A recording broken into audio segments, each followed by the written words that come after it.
It's time for TWiT, This Week in Tech. What a great panel. Jason Hiner's here from ZDNet, Dan Patterson from Blackbird AI, and The Verge's Victoria Song.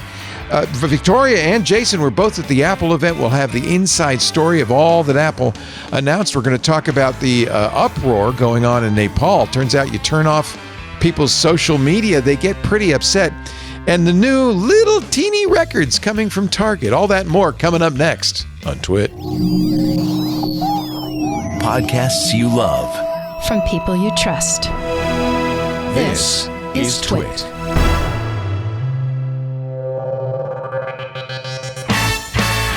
This is TWiT, This Week in Tech, episode 1049, recorded Sunday, September 14th, 2025.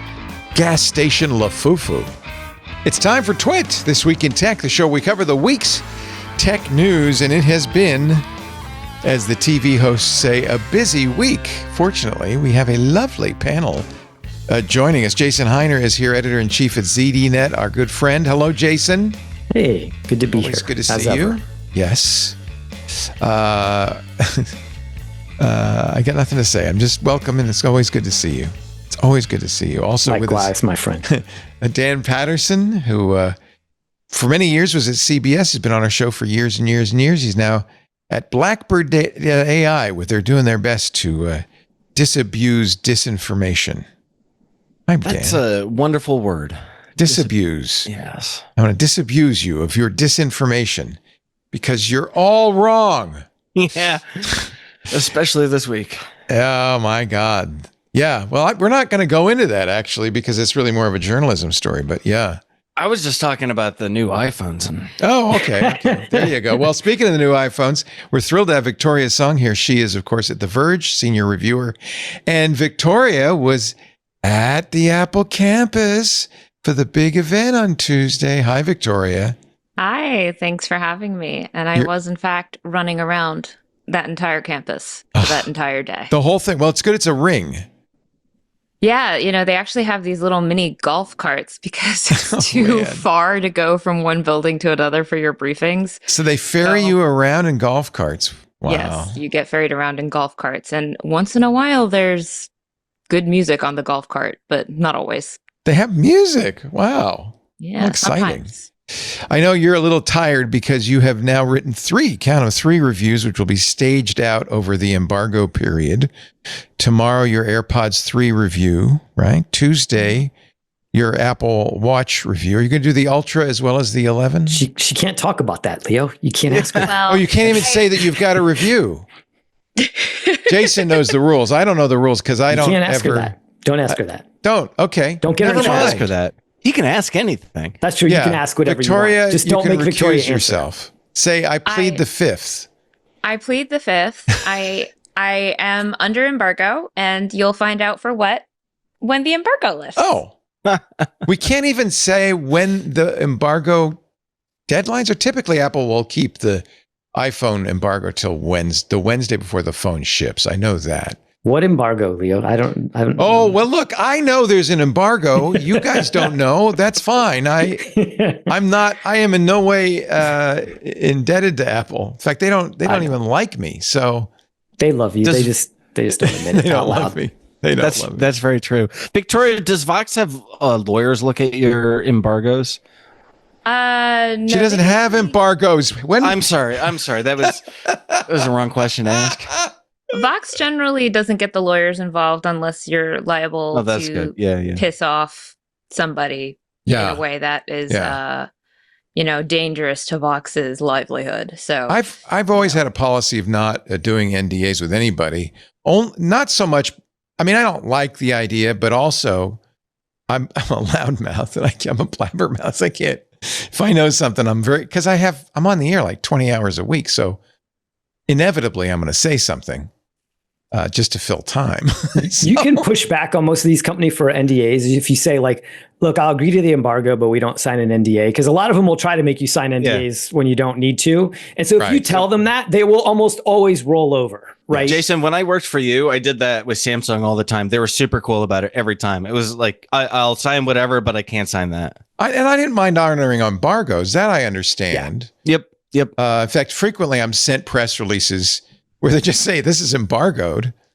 And I'm not, okay, you don't want anybody to know about this for another 2 days, even though no one cares. Okay, fine. But sometimes they would put the word perpetuity in. And like, they would just, I think it was boilerplate. Nobody was trying to be malicious, but they put perpetuity and like, that's a long time. When we were at Tech TV, we used to have a model release form that said, really, it was awful. It said, we own everything. You're forever and ever on all media now existent or conceived to ever to be conceived of. Yeah. And I didn't make it up and I didn't care, but it seemed a little much to ask. But yeah, you have to be careful with the NDAs. We don't sign any embargoes, any NDAs, but we will sign loan agreements, occasionally. But in those NDAs, they will sometimes just put weird stuff in there. One time, Nintendo tried to make us sign an NDA. This was when I was at CNET.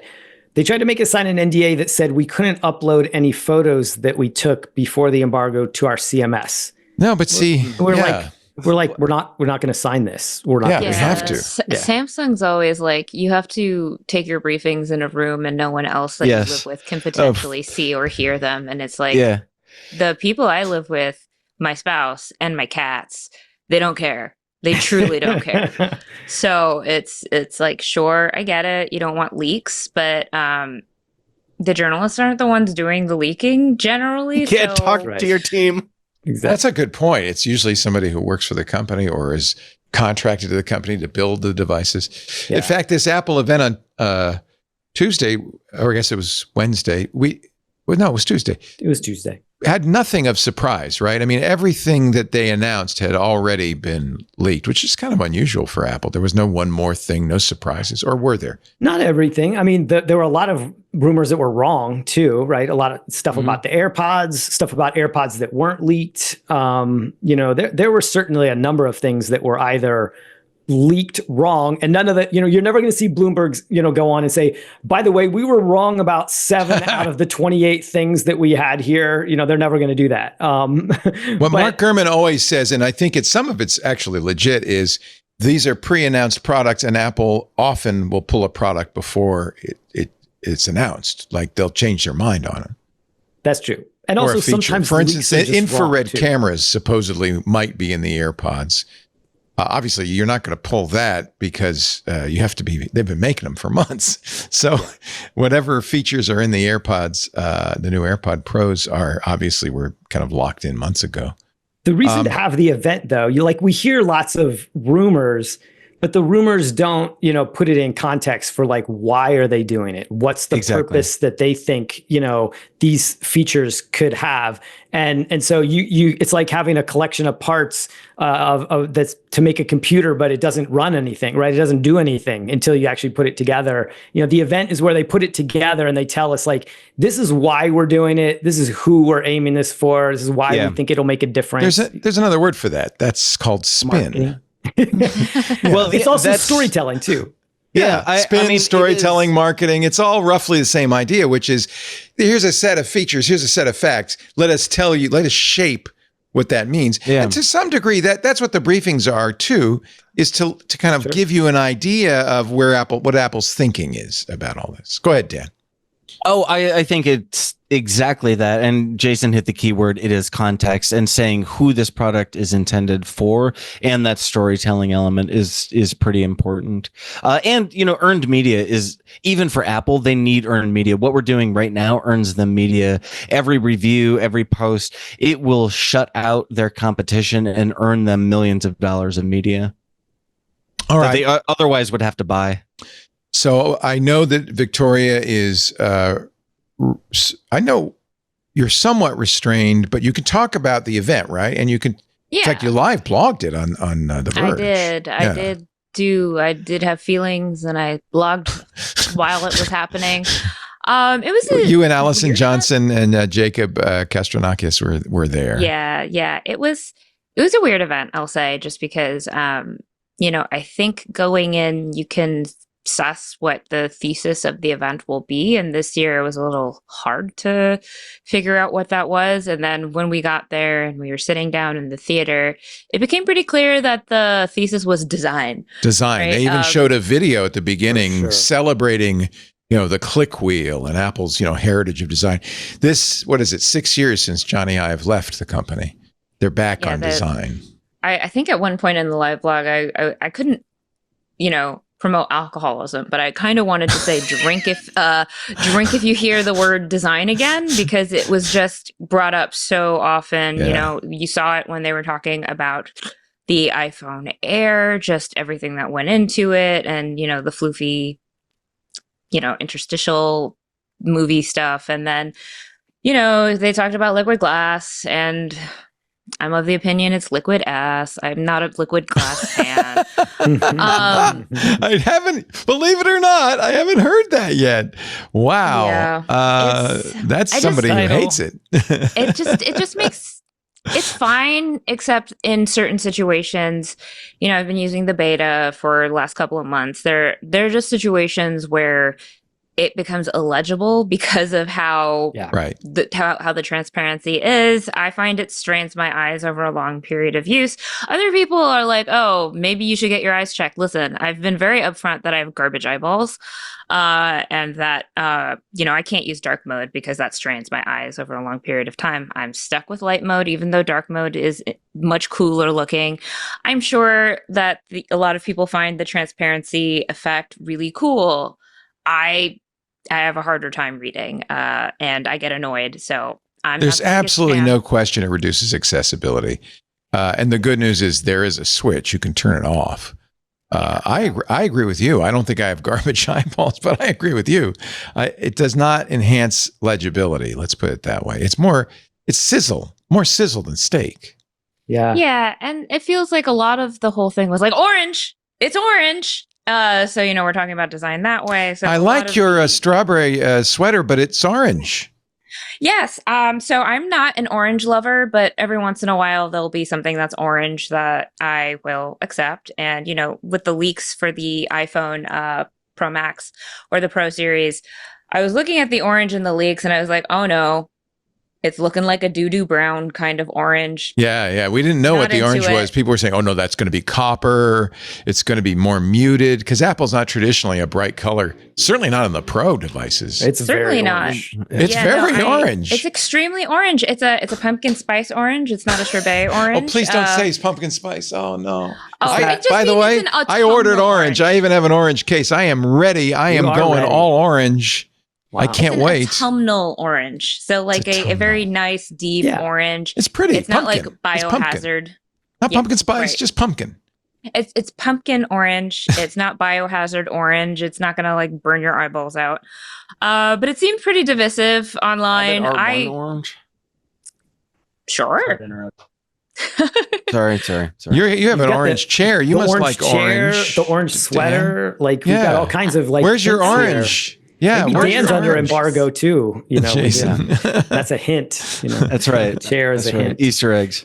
So, go ahead. Sorry. The event usually we don't see what happens at the Apple campus. There was outside by the Rainbow stage, or was it inside? No. It was inside. It's inside the spaceship. Were you there too, Jason? I was. Yeah. Oh, okay. Yeah. Dan, were you there? No. I'm okay. I mean, I write for Jason every 2 months, but I haven't been a journalist for a minute. I've never been a journalist, so there you go. So it was out inside the Steve Jobs Theater. Yes. Oh, okay, that's nice. Yeah, they didn't let us too close to the campus. It's before you go in, right? They don't let us too close to the circle. Right. A little bit. Did you get the golf cart treatment? Because Victoria got the golf cart.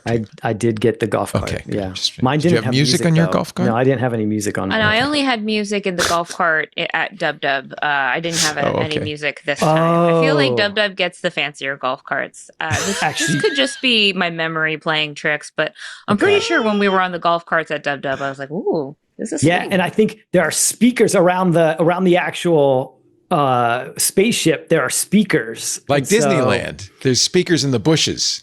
There are speakers in the bushes for sure. Hysterical for sure. Yeah.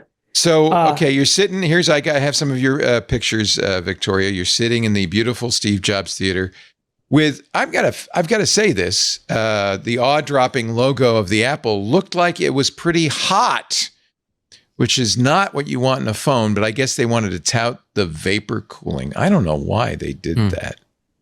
Honestly, I didn't know what was awe-dropping about the event, because usually, the fans go and they think about what does the tagline of the event mean, and sometimes it makes a lot of sense. Sometimes, like the Time Flies event, spring forward, you can kind of go, I see it. I don't really know what the awe-dropping was, because I was like, why not just call it jaw-dropping? Underawed. Yeah, marketing definitely came up with that one. It was like, this is like the proper title would have been like a little bit more than incremental. Would have been probably but they're never going to use that, right? They're never going to use that. That's why they don't hire me to do their marketing. But next year is supposed to be the little bit more than just a little bit more. 2 years? Next year? Well, there's going to be, we think, a folding phone, and we'll get to the slim phone because I think the Air is kind of it's like the John the Baptist to the Jesus phone. And then, I apologize, the heresy. And then, the year after will be even more awe-dropping because that'll be the 20th anniversary of the iPhone. And so, completely invisible. Like you won't even see it. It'll float. It'll literally float. This one didn't float. That's the year you just give Apple $1,000. So, Victoria, there were a lot of influencers at the event. Yes, this was Apple's gotten more and more focused on influencers over reporters, I would guess. Oh, yes. There was so there's the annual walk down the spiral staircase. The reporters generally get there early. There's a little light snacks around because you were going to be running around to get a hands-on right after this thing is and you're a reporter because you pull out that little spiral-bound reporter's notebook, right? And a pen or pencil behind your ear, and you lick them out. I'm pretty analog, so I do have those things. I do have like a big A5 Good on notebook. you. Good on you. But usually when I first started going to these events, maybe 4 or 5 years ago, I don't remember, they all blur together, but you'd go down, it was pretty brisk because everyone's like, I need to get my seat. I need to be well positioned for the live blog. I need to get the perfect angle for the photos. Are the seats reserved or? No, it's a free for all. It's like Southwest Airlines. You have to. Yeah. That's right. Okay. It's first come, first serve. So, you have some reporters who are just like hawks. They know, they have like a sixth sense of like when the descent is going to begin. And so they kind of hang around the staircases. Oh, so there's the doors open. Are there velvet ropes? What? How do they signal? I'm never at the huge front because my priority is getting to the hands-on. So I sit at the back on purpose. I'm not trying to get smart. super front. You want to get it. Same. See, just like Southwest, you want to sit up close to the exit so you can be off the plane. Yeah. Quick. Got it. But with each subsequent year that I've been going, there's more and more selfie sticks being held up, and I'm here in a Steve Jobs theater. Yeah, because everyone's gonna be like, "Come with me while I go to the iPhone launch event." Here we are walking down the thing, and you can see them making the content as you go painstakingly slow down this spiral staircase, and you're just like, "Oh my god, let me just." You said there was somebody dancing. There was an influencer. She, was just kind of doing a thing where she had I was just watching her fascinated because she had her phone and she was just going like, and she's dancing to this like invisible music that I know she's going to edit or whatnot. Yeah. And she just did a whole thing getting the shot. I was watching her and I was like, oh, I'm just here trying to get my Wi-Fi on my laptop. You're doing a whole production over there. And then in the hands-on, she was doing the same kind of thing. And I'm sure that's just for her audience and to make that sort of content. But it's interesting to see these events that were pretty much geared towards media to start discourse in the history of tech journalism, as far as I've had a career, kind of get co-opted. I don't know if co-opted is the right word, but just to see influencers have a bigger seat at the table and in many cases get prioritized was really interesting. I think the Made by Google event about a month ago was like a really interesting the Jimmy Fallon change. Event. The Jimmy Fallon. Yeah, I was at that event as well in the front row, and I was just like, what is happening? This is terrible. I feel like I'm in an episode of WandaVision, and I just like something is uncanny and something is wrong, and it's because that event was not for me. It was not for the nerds. It was not for the pixel gadget lovers. It was for an audience that was different. Yeah. I would argue that was maybe not for, that was produced by people who did not think about who this is for. It was for nobody. Yeah. And certainly not their somebody fan different. base. You know, like I talked to some Google people, and it was for someone different. And I went, who? And they went, just different. So shrug emoji. They're trying to reach the normies. They don't want to say normies because that's insulting, but that's what they're trying to do, is reach normies. Yeah, but like Apple, I Jimmy think. Fallon? No. Yeah, right. I think mistake. I said this during the pre-show, and I'll just repeat it here for the larger audience, but Vic's reporting guided me through, and Jason's as well, but guided me through, especially the IoT portions of this event, in large part because her reporting is authentic and it's honest. And YouTube was loaded with those ridiculous influencers. Some are fantastic. Some are just reading the press release. In fact, the vast majority of YouTubers I saw were just reading off a press release. It was very difficult to tell to have insights into the event and the products, and to say, you know, what Jason said a few moments ago, the context, to put this into context. Who are these products for? What story is being told? And is this something that is amazing, or is this, like Victoria in your reporting, is this within the context of IoT or health or something that is maybe very good for you, but not like jaw-dropping, awe-dropping? As somebody in our chat room said, it was jaw-dropping. Jaw-dropping. Yeah. Nah. I mean, hypertension, as far as the watches go, the hypertension feature is an interesting one. They just got yesterday FDA approval for that. So yeah, they just got FDA clearance for that, which that's good. The watches will ship with it. So, but by the way, you don't have to buy a new watch, right? Or do you? No, you don't have to. It'll come back to the Series 9 and Ultra 2 or later, because it does rely on the updated optical sensor. And it's an interesting feature because it's basically negating the need to have one of those inflatable cuffs in order to calibrate, which is generally how these smartwatch or wearable versions of these blood pressure features go. And it was like particularly interesting to me because Whoop, which is another wearable, that screenless wearable, they really pride themselves in in-depth health metrics. They also introduced a blood pressure insights feature recently, and they got slapped on the wrist by the FDA because they were like, oh, you didn't actually get clearance for this feature, and you need to get clearance for this feature because what you're doing is diagnostic adjacent. Yeah. And they went back and forth on it. Whoop is claiming that it's wellness, the W word I say, because wellness does not require regulatory oversight, whereas something that's diagnostic adjacent, medical adjacent will. Apple's very good at skirting that. They know exactly what to say to be not a medical device, because that requires a higher standard. It's actually, one of our hosts, Steve Gibson, is in his youth, wrote software for a sphygmomanometer, those things the cuffs that squeeze you. He says very difficult to actually measure intermittent blood pressure because you have to measure in between the beats. It's very complicated. It's not something a watch could ever do. You have to have a compression cuff to do that accurately. So what Apple's really doing is looking at signals over a period of a month, right? It's a long period of time. It's 30 days. It's 30 days. You need 14 days of data from that 30 days. I believe that it only takes daytime readings as well, so it's not reading overnight. And it's not going to give you direct readings or any estimate. You're never going to get your blood pressure from it. You're never going to get your blood pressure from it. What it's doing is it's basically comparing your signals and the data that it's getting from you to a baseline derived from like a very large data set. I think machine learning, right?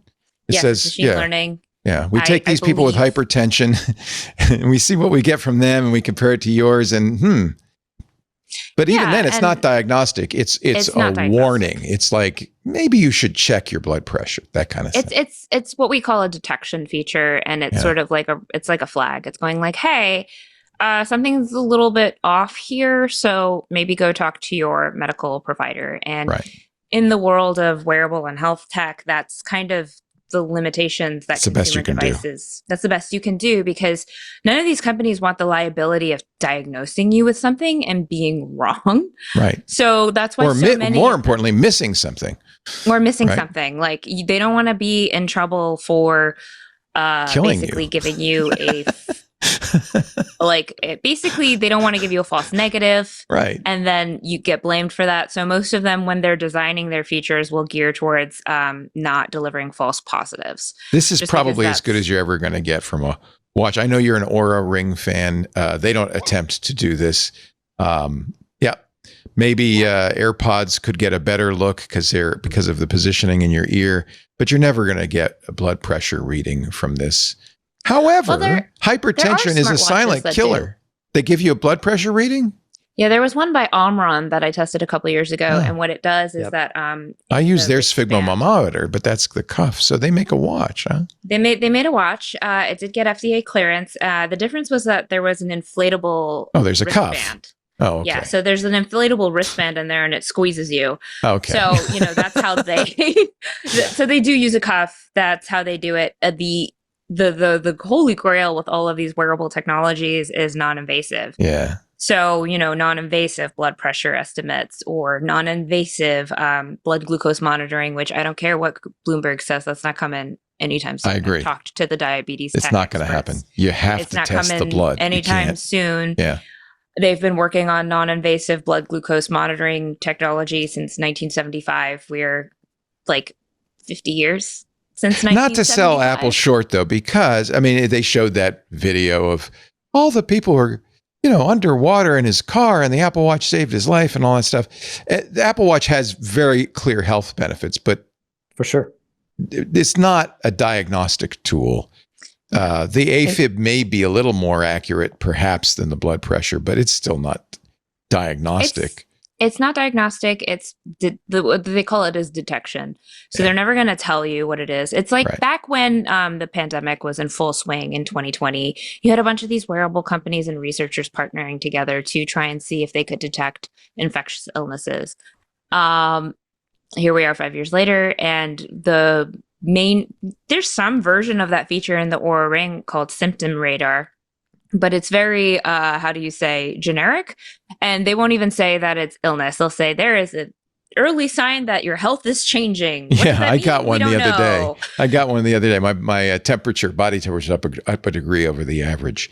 And that's why I started wearing the Oura during COVID, hoping that it would catch it early. It never did. I wasn't sick. My body was hot, I guess. I don't know. In the developing world for several years, 5 years now, they've been doing something similar to going back to hypertension and blood pressure, where you take your finger and you put it on your camera, and it can do enough, right, to give you some indication of Samsungs you should go and do it. Yeah, exactly. A lot of it's on Samsung phones. Yeah. Even $200 phones with not the best cameras, with cameras from 2019, can do that. And it's as good as what, is in Apple. But the difference where we're at now, and Aura is a good example of this, is that how can you take that health data and use it to give you some actionable insights, right? To tell you to do something. This is where Apple still has a lot of work to do, because Apple Health will give you a ton of different individual insights on each of these different things, but doesn't necessarily take them together, look at algorithms and machine learning over time, Aura and some of the other smart rings as well, Ultrahuman, and some of the others, they are doing a better job of this, right? Of taking these things and turn them into actionable insights of you might want to consider doing X. And so, I was hoping we'd see more of that in watchOS, the new version of watchOS or the new Apple Watches. We didn't, although we did get a sleep score, that is a step in the right direction, but it's still a bit of a challenge. The software stuff and the AI, and machine learning parts, Apple's moving very kind of slowly and deliberately there. I think on purpose. I think some of it is a talent thing. Yeah. I appreciate it because I've tested a lot of the AI companions and insights in these fitness apps that have rolled out over the past year, and they're hot. They're bad. They're not good. I think the only one I'm moderately cautiously optimistic about is Google's AI health coach, just because, I had a chance to talk with the execs behind it. after the Made by Pixel event, and they seemed very thoughtful about what the implementation was going to be. So I'm cautiously optimistic to test it because, you know, the fluff that comes beforehand is fluff. You won't really know until you get to try it. But the ones that I've seen from Aura, the ones that I've seen from Garmin and Strava, they're just Captain Obvious book report regurgitators where it's like, here's your data. You ran fast. Yeah. Good job. Faster than yesterday. Good job. I'm just repeating the data that's in the chart. Wow, thank you. Amazing. Yay. Yay so me. I kind of I actually kind of appreciate that Apple is not overpromising in this respect, but to your point, they are behind. So it can often feel like they are either moving glacially slow or just like not innovating in the space, being maybe perhaps overly cautious. And even in the design of the sleep score, like if you actually look into it, it's kind of designed in an interesting way in that it's not based on your biometrics at all. Like a lot of what Aura does will like, they'll take into consideration your heart rate variation. They'll take into consideration your sleep stages and whatnot. That particular score from Apple is built around, kind of factors that you can control, like how long did you sleep? You can kind of control that. When did you go to bed? You can kind of control that. Yeah. I always look at, I don't know if it's meaningful. I always look at my REM and deep sleep numbers. Is that meaningful? I mean, is it accurate? I guess. Is it accurate?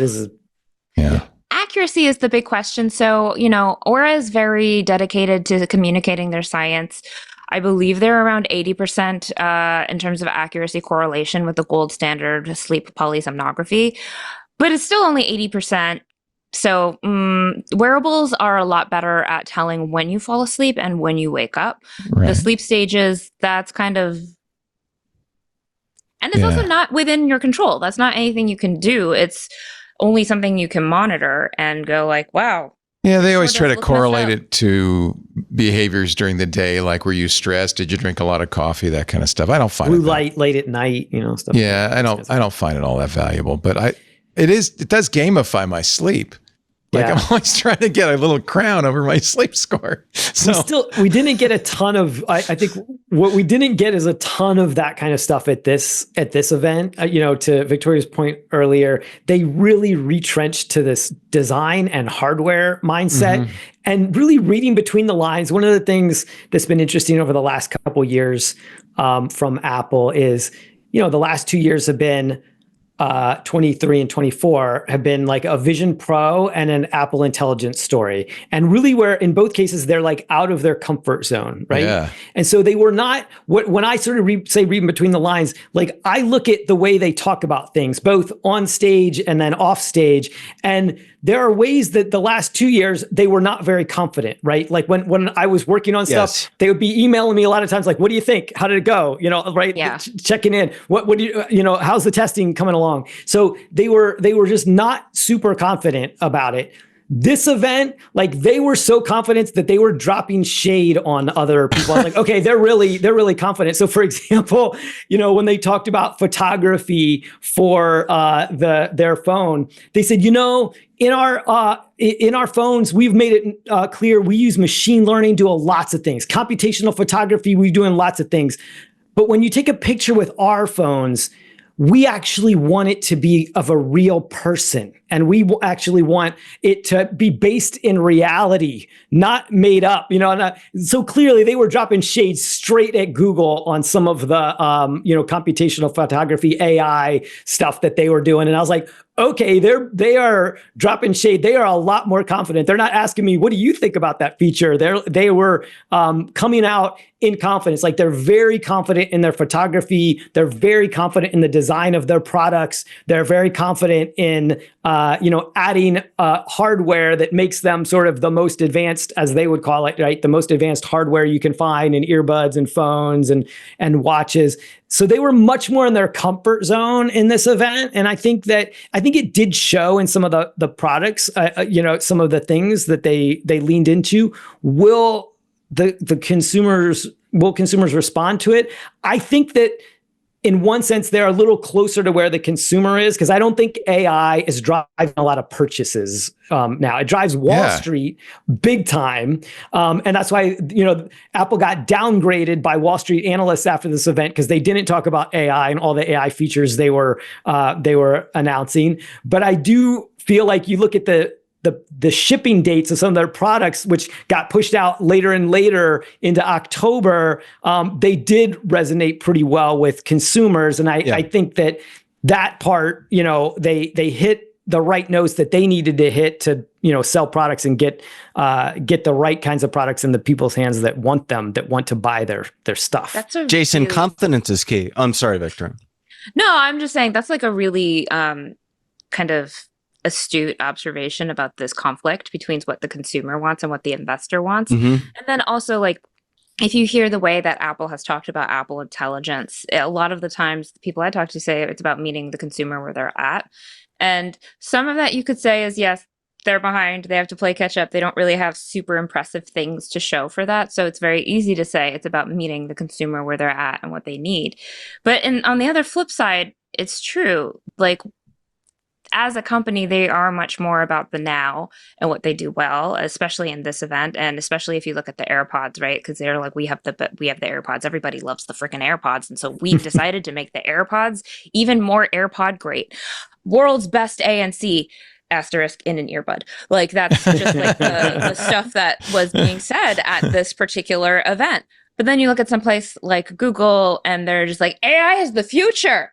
It's not the now. Apple may have dodged a bullet by being behind on AI. Maybe it actually is, people don't care as much. And I think there's a little bit of a pendulum swing on AI. I know investors care, but actual humans are caring less and less, I think. Well, look, consumer sentiment on AI, business still is hot on AI, but consumer sentiment on AI dried up in April, May, June. Yeah. And it really is not, I think Apple was very smart going into dub. They could read the room. And I think, Jason, confidence really is the key word when it comes to this event. You could see that forecast 6 or 8 weeks ago when some of the leaks started happening. Although we joke about Apple leaks and it's kind of something that happens every year, this happened earlier. It was hardware focused and was very key what the products were. They were Apple's core, not just competency, but confidency, right? iPhone, AirPods, Apple Watch, those things move units for consumers. They make human beings happy. Business can focus on the dub events and maybe, right, they might have dodged a bullet. I really think that, I know because I see the data that comes from large analyst firms that consumers don't trust AI companies and they're kind of increasingly so. I'm not, and that doesn't mean dogging them. I'm just saying what the data says, and probably Apple reacting to it and saying, you know what? Next year and the year after are going to be interesting years for us. We will release highly anticipated products. This year, we double down. If people want AI, we've got AI, but we don't have to be open AI. We don't have to be Anthropic. Embargoes are embargoes, but if you were just looking at on paper as to what the announcements were and what actually is the stuff where you read between the lines and you go like, actually, that's the cool thing. It's not the orange phone. It's not the Air. It's the base iPhone 17. Yep. It's the Apple Watch SE 3. And it's the AirPods. The less expensive products. The less expensive products, like the Apple Watch SE has always just been it's the cheap watch. But if you look at everything that they added to the Apple Watch SE 3, I walked out of that theater going like, what was not on my bingo card? The Apple Watch SE 3 being the absolute best upgrade of the year to all three of the watches. I wonder if that's an economic indicator too, that perhaps 100%. Consumers, right. We have to take a break. We're way behind, and I have so much to talk about. I do want to know what you think of the little skinny phone, the Air, and a lot more. What a panel! This is great. Jason Hiner, editor-in-chief at ZDNet, and he was at the Apple event. So was Victoria Song. She's senior reviewer at The Verge. Always wonderful to get both of you on, and my dear friend Dan Patterson from Blackbird AI, and a longtime newsman. You still write for ZDNet, so that's nice. Yeah, it's still right. I will still in the family. I will be a journalist when I'm dead. I'll still have deadlines. Great to have all three of you. We'll have more in just a bit. Our show today brought to you by ExpressVPN. Going online without ExpressVPN, I don't know. It's like leaving your laptop unattended at the coffee shop while you run to the bathroom. Most of the time, fine. But what if one day you come out of the bathroom and your laptop's gone? It's reasonable to prepare for the worst. That's why everyone needs ExpressVPN, because every time you connect to an unencrypted network, whether it's a cafe, a hotel, I'm in the airport. It says free SFO Wi-Fi, and I'm going, is it real? And B, is it safe? Your online data, even if it's real, is not secure. Any hacker who's on that network can gain access to and steal your personal data. There's all sorts of things they can do. It doesn't take a lot of technical knowledge, just some cheap hardware. And there's a lot of incentive. Hackers can make up to $1,000 per person selling your personal info on the dark web and just to mess with you, right? Well, every time I'm at the airport, let's say, and I see free SFO Wi-Fi and I go, I'm not going to join. I remember, all my devices have ExpressVPN. I press that big button. I know it's safe to use. ExpressVPN stops hackers from stealing your data by creating a secure, encrypted tunnel. It goes from your device through the free Wi-Fi, completely encrypted, and enters the internet at ExpressVPN servers, where they protect your privacy 100%. That's why I use ExpressVPN. It's the one I use. It's the best VPN out there. It's the only one I recommend because they are committed to keeping your privacy private. I use it when I'm at the airport, when I travel, to keep up on my shows, to watch football, F1 racing. Here's why ExpressVPN is the best VPN. It's super secure. It would take a hacker with a supercomputer over 1 billion years to get past ExpressVPN's encryption. ExpressVPN's easy to use. You fire up the app, you click one button, you're protected. And it works on all devices, phones, laptops, tablets, even routers, and more. So you can stay secure on the go. You can even stay secure in your house. ExpressVPN offers an optional, this is very cool, dedicated IP service engineered with innovative zero-knowledge design. This is why I love this company. They consistently go beyond the basics to give you extreme privacy. With their zero-knowledge design, not even ExpressVPN can trace an IP address back to the user. You are absolutely private. ExpressVPN, rated #1 by top tech reviewers like CNET and The Verge. It's the only one I use, the only one I recommend. Secure your online data today. Visit expressvpn.com/twit. That's EXPRESS VPN.com/twit to find out how you can get up to 4 extra months free when you buy a 2-year package. expressvpn.com/twit. We thank him so much for supporting This Week in Tech. Back to the show with Dan Patterson, Victoria Song, and Jason Hiner. There is a little AI in the new AirPods. They've got that translation feature. Sorry, Leo. Can we boost Victoria's mic a little bit? Yeah, Victoria, you're a little low. If you can. Oh. We just want to hear your dulcet. I'll just sit closer to my mic. My couch is real deep. Yeah, don't get relaxed. So anyway, I mean, if you have a little bit more gain to put on your interface, if there's a knob, is there a knob anywhere? There's a knob. Oh, on that? Maybe on your system, on your Zoom. There's a. I don't want to get too much in the weeds on this. Move the mic as close to you as you can. I think. I think as long as you move it closer to your face, that's probably going to work. Yeah. Okay. Cool. Thanks. Back to our panel: Dan Patterson, Victoria Song, Dan Hiner, Jason Hiner. Hi, Jason. The AirPods have a little bit of AI in them with this simultaneous translation. In fact, if both people are wearing AirPods, they said you'd be able to talk to each other. Not available in any country outside the U.S., it looks like. I don't know. It's not available in Europe. I think not available in other countries as well. But you weren't able to get a demo of this, Victoria. I did get a demo at Apple Park. I did get a demo at our Apple Park. Oh, both of you did. Okay, let's hear about it. So basically, they had a bunch of us in a room, and they had someone come in, speak Spanish to us, and then we got to listen to the AirPods translate it. And it did a pretty good job, I must say. But I'm very skeptical about translation tech in general, just because I lived abroad for 7 years. I went to college in Japan and then worked there for a couple of years afterwards. I live in a multilingual family, and it's one thing to be in a demo with guardrails and to have a little speech that they've thought up ahead of time, and they're talking in a very measured tone and a very. That's not how real people talk, is it? That's not how real people talk. If you've listened to a podcast, if you've watched a movie, a lot of us children of immigrants have an auntie that speaks at the speed of light, and at least in my family, we speak something called Konglish, where you switch between Korean and English in the same sentence back and forth. It's more like a pidgin or a Creole type situation. A lot of the different AI translation devices or features that I've tested really struggle with that. Yeah. Pixel also introduced AI live translation calls. And I tested that with my very lovely colleague, Allison. And oh boy, did we make the robot scream. I think we broke it on the call. It just went like... Google even changes the voices, which Apple does not do, right? No, it doesn't do that. But, the Pixel was just going, or Allison speaking in Japanese to me via this feature was going, and then I think I actually broke it because, my Japanese is a little rusty. I haven't lived there in a decade. But so, I was trying to think of words and trying to think of grammar on the fly, because sometimes when you're talking to someone who speaks English, your brain does a little glitch and it doesn't know what language it's supposed to be speaking in that given context or time.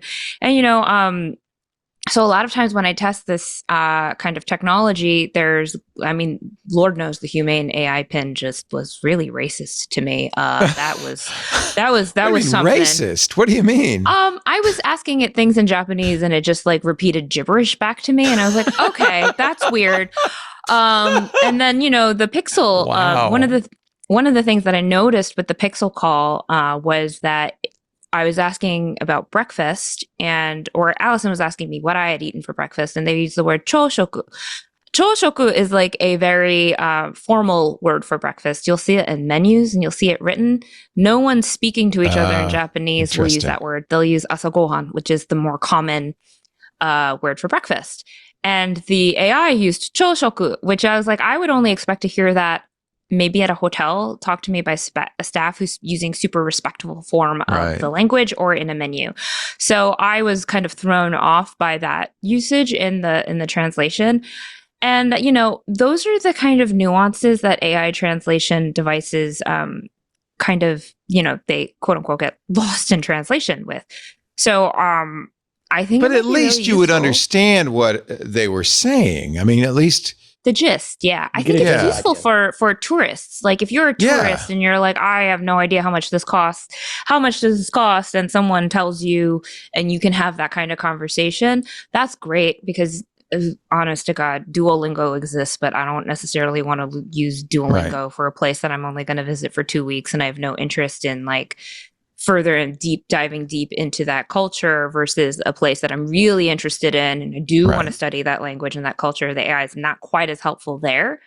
But if you're just visiting a place and you're like, lower expectations. It's not the Babel fish. It's going to help you get around. I want the Babel fish, but we all want it, but I don't know if we're going to get it anytime soon. Here's what it did well. I have similar experience. Like there have been promises of this in tech for 10 years, right? Yeah, Google's been announcing this at Google I/O for at least 10 years. They've announced it every year, right? Every year, 2015.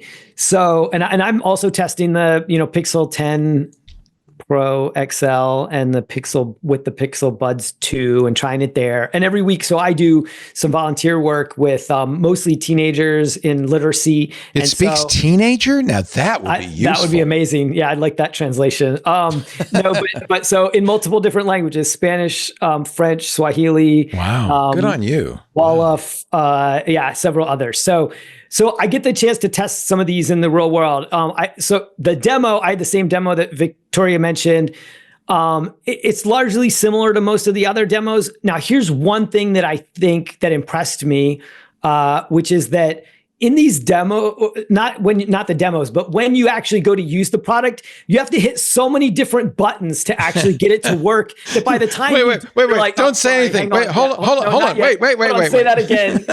It's so bad. It is so it's like really unusable. So the one thing Apple's done that's very Apple-y is they've made it a lot easier. All you do is like with if you have AirPods, you just double hold with both, do a long press with both buttons, and it goes right into translation. Okay. Mode, and then it starts. So I did that and in the demo, and I was like, okay, that's a lot better than digging through and doing the like, hold on, no, start again, dude, hold on, let me hit this button and find it, switch it, put it to the right language and all that. It just doesn't work super well. But I have to say, you're also missing a cultural opportunity with hand gestures and kind of there's certain value to trying to communicate with somebody without the technology in between, I learned so the work that I do in literacy, I learned from my friend who's an ESL teacher. So he's the one that sort of trained me in this.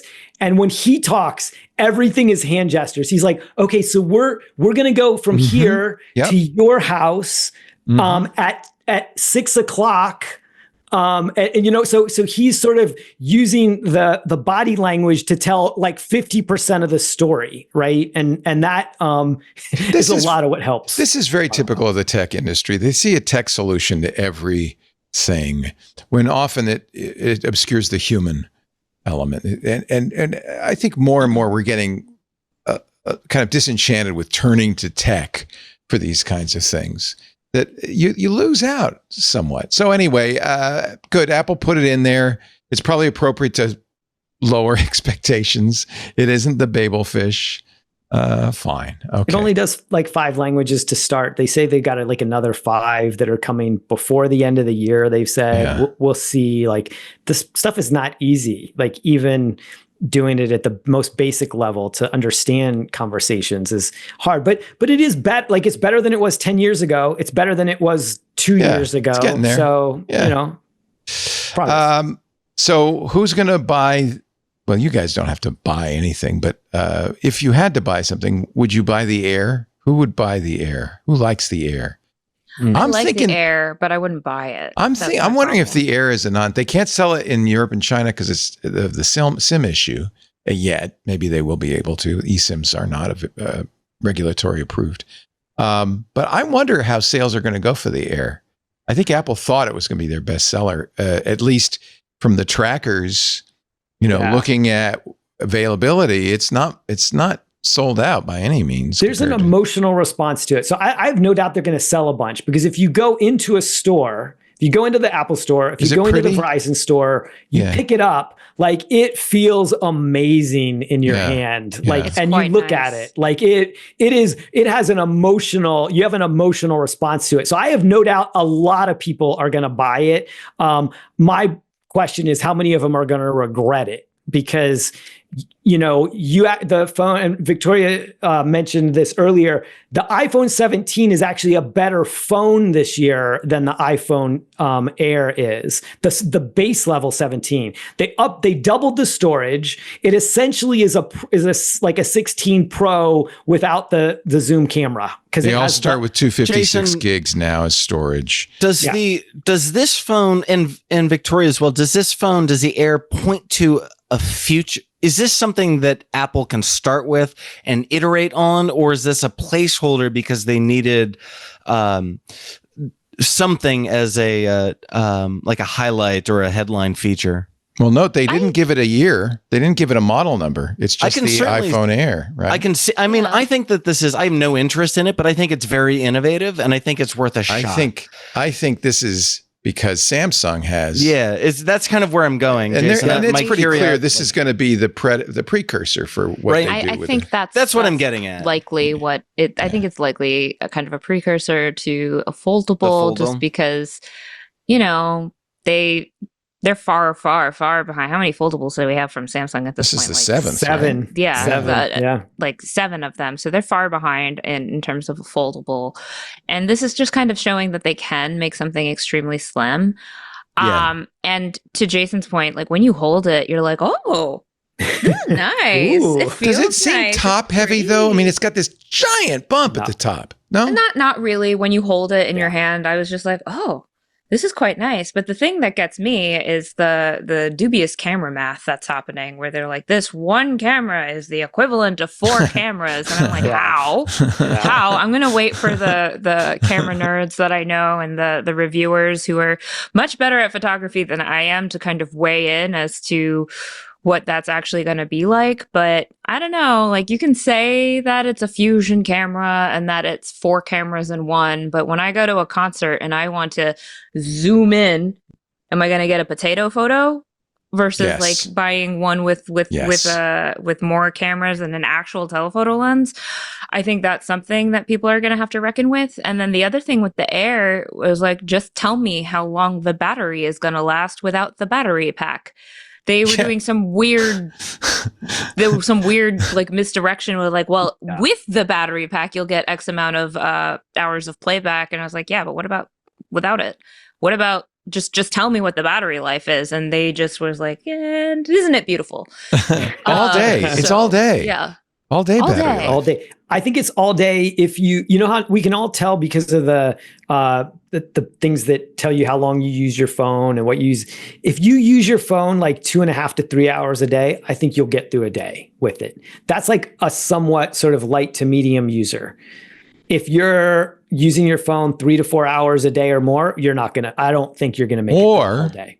It's a fashion accessory and you have another phone for the daytime and Air for the nighttime. $1,000? You have an extra $1,000 for a fashion phone? Well, that's why I don't think it's going to sell that well. If you don't. You probably aren't working and you don't need it to go all day. So yeah, that's a good point. So that's or you're like me, you work at home and it's always on the charger.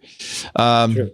Yeah, the fact that they released a battery accessory with it, I think says a lot, right? Wild, like it has its own battery accessory with it. It's a concept car, right? Ultimately, I think it's a bit of a concept car, and I would not be surprised if it's the only iPhone Air, and next year we get the iPhone Fold and it replaces it in the lineup. But I was surprised because we didn't get a Plus phone this year. It's like an iPhone 17 Plus. Instead, we just have the iPhone 17 Air, and I was kind of like, well, what about those of us who want more battery? Like, the rumors are that Apple's going to have 2 phone events now because they want to smooth out manufacture. They want to smooth out the stock prices. So there'll be a mid-year phone that will be an SE kind of phone. That's the rumor. But who knows? Who knows? I think what they also recognize is that if you're that serious about your phone, you're going to get a Pro. If you care about the cameras, you're going to get a Pro, right? Yeah. And they much increased the battery life on the Pro. They basically said, okay, or if you want short and squat, we can make a good battery life phone. The 17, the base level 17 is almost like a little Pro now, though, too. Like it's got 2 48 megapixel cameras. It's got 256 gig base storage. So that's double what the same same level Samsung and Google phones have. So it's got more storage. It's got the 2 48 megapixel cameras. It's got better battery life because of the upgraded processor. Higher refresh rate, right? It's got the higher refresh rate, and that makes it feel like a fast phone, right? Yeah, and 3,000 nit it's pretty capable. Yeah, it is essentially a 16 Pro without the zoom lens. Right. And for $799.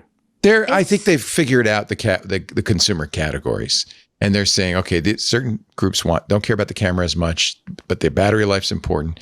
They also, it's very impressive what they're doing with processors. The new processor is extremely fast. They kind of alluded to it being as fast as a desktop computer. MacBook Pro level performance. It compares very well to an M4. So that's pretty amazing. And that's a testament to Apple Silicon. The other thing I thought was very interesting, and maybe it's because they have all those influencers in the stairwell, is the selfie camera. They finally acknowledged that may be the most used camera on the phone for a lot of people. For sure. I love that. So like when that happened in the theater, I was like, yes, finally. It's for you, Victoria. Acknowledge my vanity. Acknowledge my vanity. But to that point, a lot of what actually ended up impressing me at this event were like small things like that in like the grand scale of things. Just like, oh yes, that tiny thing that I asked for. Thank you for giving it to me. Thank you for giving me an always on display on the SE3. We've only been asking for that for like 6 years at this point, and yay, we finally get it. And better better active noise cancellation on the AirPods. That's all anybody really wants. So I really do think it's interesting that when you look across all of the announcements, what I actually think will get people jazzed and what will drive sales are these affordably priced devices that just add what people want, like that selfie camera. And the SE, so the 17 and nothing, and the SE watch to you are the real products here. That and the AirPods 3, yeah. And the AirPods 3. Going full circle to what Jason said at the beginning of this conversation, the last 2 years, or at least 2 cycles, were on devices that could have defined the future, but they were very hypothetical. And there were, even without bashing the decisions, there was not necessarily consumer demand pointing towards the AI or Vision Pro. And now they have come around to selling what people want. And Victoria, you're a crossbody strap kind of gal. Yes. This is not a new accessory. No, I see this all the time. People walking around, mostly women. I don't see a lot of guys with it, but yeah. They're super big in Asia. They're super big in Europe, I believe. I bought a bandolier strap a couple of years ago because I was just like, your phone has in many ways replaced your wallet. So, I don't want to carry a purse. My phone could be my purse. Yeah. I just carry it this way. So I had one for a while, and then I graduated to a little wristlet strap because wait a minute, you strap your phone to your wrist like a watch? Oh no, it's like if you remember the little straps on Wiimotes so that you would like go for one of those. I have one of those on like my, a little hand lanyard. Yeah. I have a little hand lanyard because sometimes I'm just doing stuff and I want to drop my phone, but I don't want to put it in a pocket because women's pants don't have pockets that are suitable for a Pro Max phone.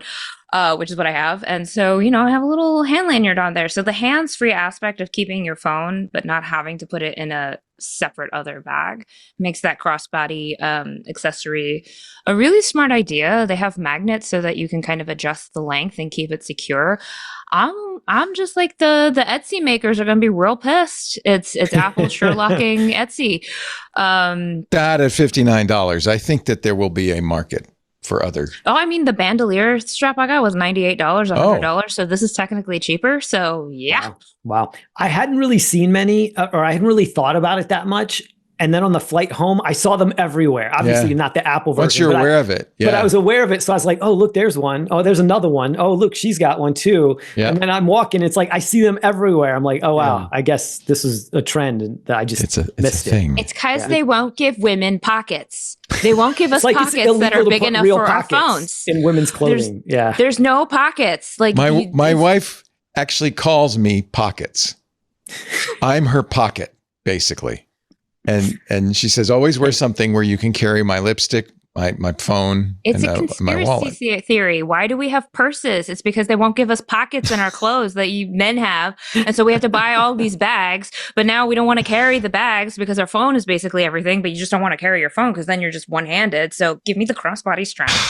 Man, let me live my life. Were you no AirTags? Although we have heard a rumor that there might be an October event, that there are at least 5 products Apple still has to announce this year, including an Apple TV, new HomePods, and AirTags. But maybe it'll be an October event. The AirPods Pro 3 got the upgraded chip so that they now have precision finding. The U3, The U2. They actually called it the U2 this year. They didn't call it the U2 before.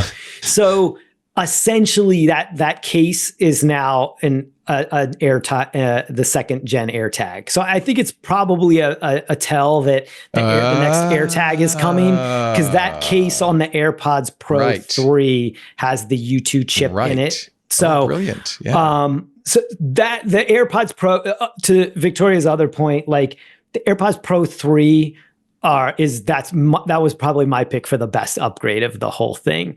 When I did the demo of those, I almost cussed when I turned on the noise cancellation. I was like, good. Is it really? Oh, how exciting. They said twice as good. Really? It's probably better than twice as good. Wow. Like that's crazy. It's crazy. Like they were giving us demos in the main hands-on area. That's a loud place because not only do you have hundreds of influencers and journalists, you have Tim Cook mulling around. There's people talking. And so they had just like these trays of AirPods that you could try. You could try to find the best fit, stick them in, and they would be like, okay, turn on the noise canceling, and let's play this playlist from the F1 soundtrack. Oh God! When you turn on the could have been worse. Could have been a U2 album. So could have been worse. Yeah. But you turn on the noise canceling and go shh. It's like still hear some of the higher frequencies. You can still hear some of the higher frequencies, but it's dead quiet. And then they had me play the Celine Dion track from the F1 soundtrack, and all I heard was the sweet dulcet tones of Canada's favorite pop star. And it was, she a diva. I love that for myself. And I was honest to God, just flabbergasted. Your pods will go on. Your pods will go on. Yeah. Your pods will go on. Because the AirPods Pro 2 are good. This is better. Like in that 1 second, I was like, these are better. Wow. And they fit better too. They genuinely fit better. They changed it. They have now 5 tips, and they have some foam enhanced tips. And they say they measured 10,000 years to get them better.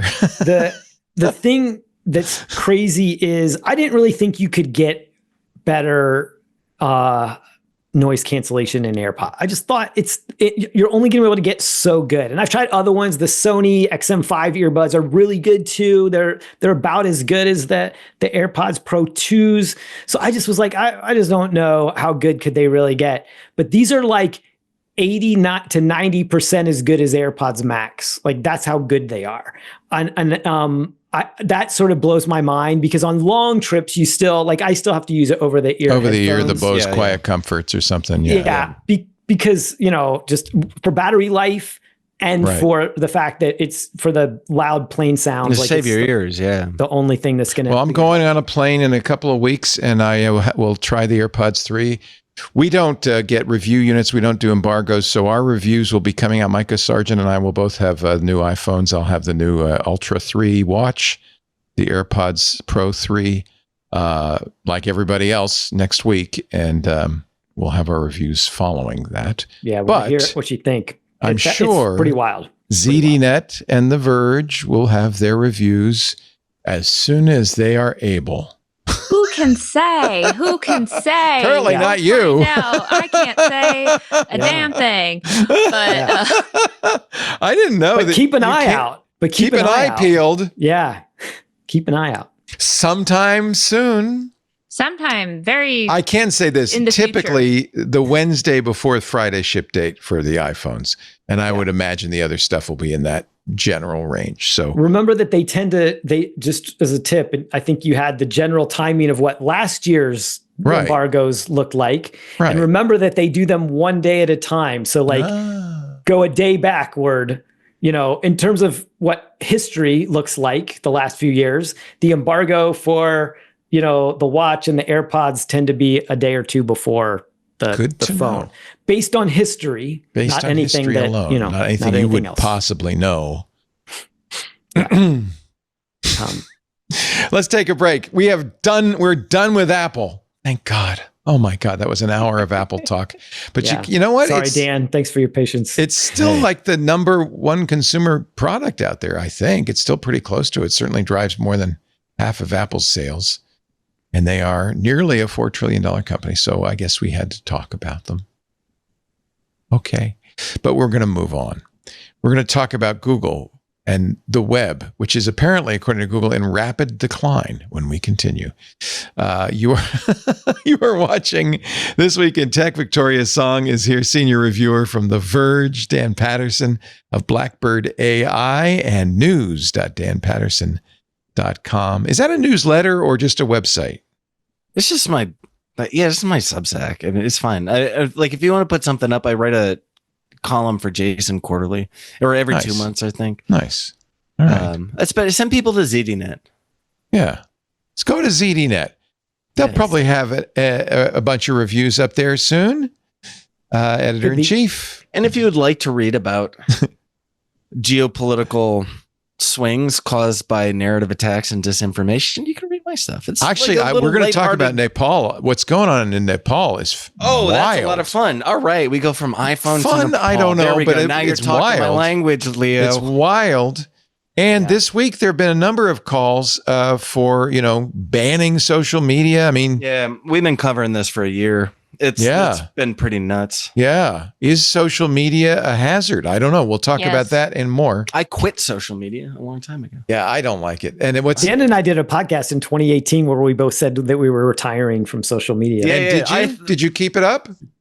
Yeah, I don't use it. I mean, this is a longer story. I try very, very hard. I have a Blue Sky account that I like, but I don't post to. I try very hard not to post to social, and also try not to scroll. Once a week, I check in on accounts, and my Twitter account got Elon'd, so I can't use that. Part of my job is to actually even look at X as well as Blue Sky. And sure.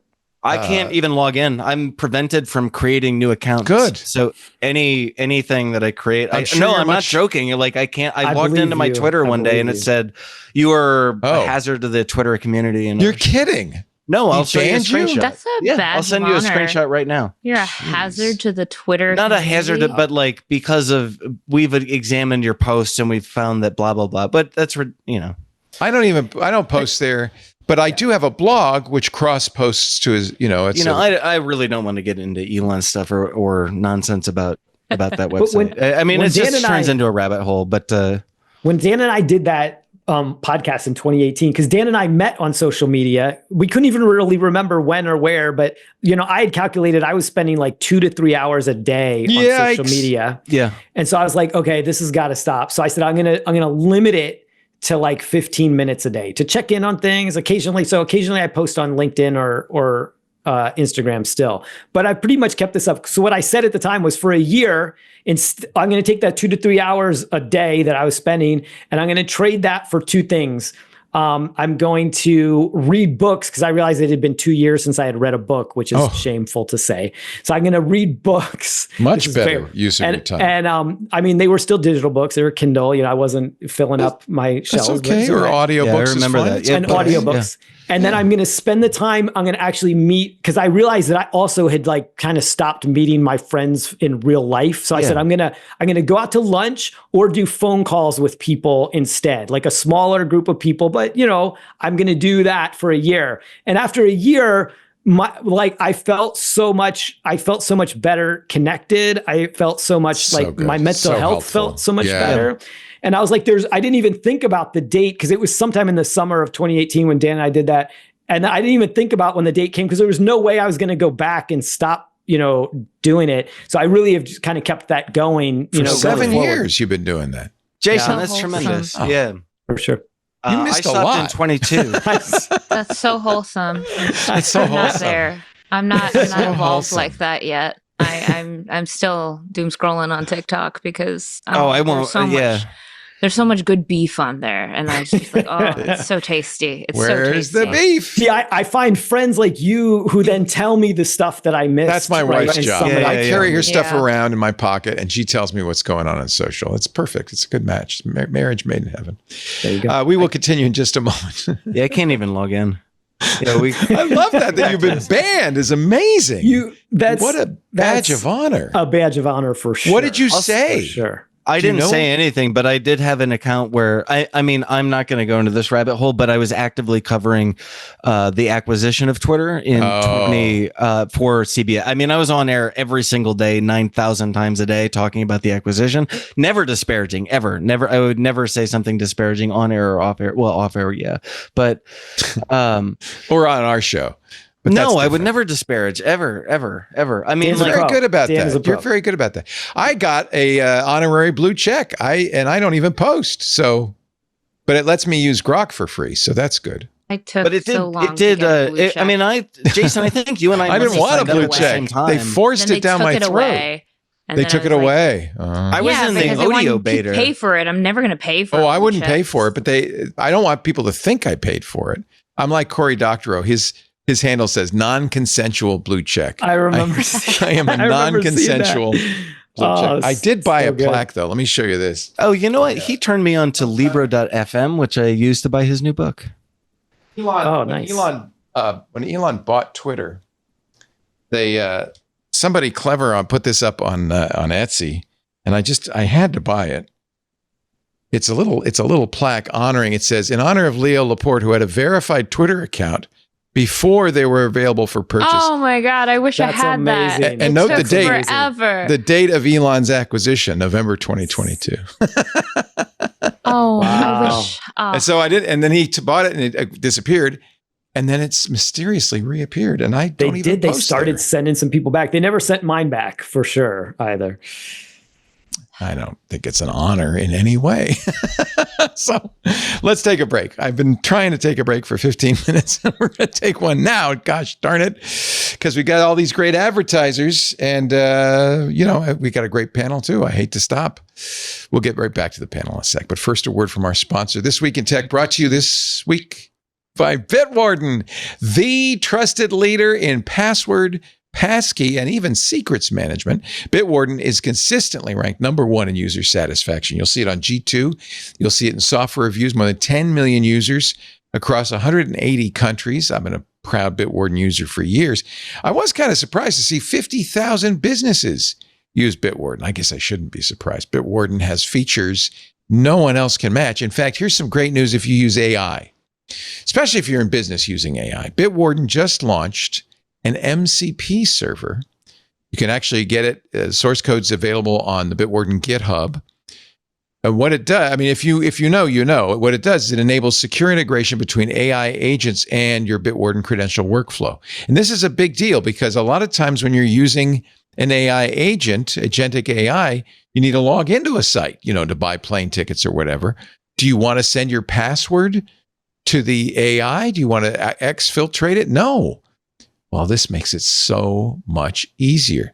Now, it's brand new, so it's up on GitHub. They plan expanded documentation and regular distribution, but right now you can get it on the GitHub. Basically, it's a secure, standardized way for AI agents to communicate directly with Bitwarden. The users benefit from Bitwarden's local-first architecture. That's better security. The MCP server is running on your or the user's local machine. All the client interactions are kept within the local environment. Your passwords are never sent out. Your secrets are never sent out, minimizing exposure to external threats. It also, and you'll love this, at least I do, because I'm a Linux user, it integrates with the Bitwarden command line interface, the CLI. Plus, users can also opt for self-hosted deployments. A lot of people like that because it gives you greater control over system configuration, data residency. You probably know this, that MCP is an open protocol for AI assistance. MCP servers let AI systems interact with commonly used applications, including content repositories, business platforms, developer environments, through a consistent open interface. So by creating this Bitwarden MCP server, they've created a key tool for secure integration with Bitwarden and agentic AI, much needed, a foundational step, in my opinion, towards secure agentic AI adoption. But Bitwarden is always innovating in so many ways. One of the advantages they have being open source is they can really move fast. Brand new Infotech's security research groups Streamline Security and Protect Your Organization report just came out. It highlights how enterprises in the Forbes Global 2000 are turning to Bitwarden to secure identity and access at scale. The report emphasizes growing security complexity with globally distributed teams. You've got fragmented infrastructure. Credentials are dispersed all over the place across teams, contractors, devices. Enterprises can now address credential management gaps and strengthen their security posture by investing in scalable enterprise-grade solutions like, if I may make a suggestion, Bitwarden. I love Bitwarden. It's easy to set up. It'll import from most password management solutions. When I decided to give up on my old manager, I just moved everything over to Bitwarden. It took literally a few minutes. The Bitwarden open source code, very important, regularly audited by third-party experts. ISO 27001-2002 certified. One more thing. I know. There's so much to tell you. The 6th Open Source Security Summit is coming up. We're just 10 days out, September 25th.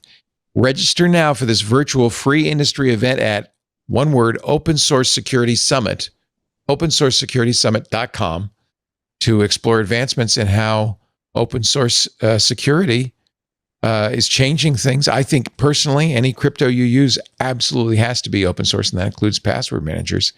See how using open source tools can build trust with customers and consumers. All right, enough said. Get started today. Bitwarden's free trial of a Teams or enterprise plan for business. If you're an individual, Bitwarden is free forever across all devices, unlimited passwords, pass keys. They have a great passkey implementation, hardware keys as well.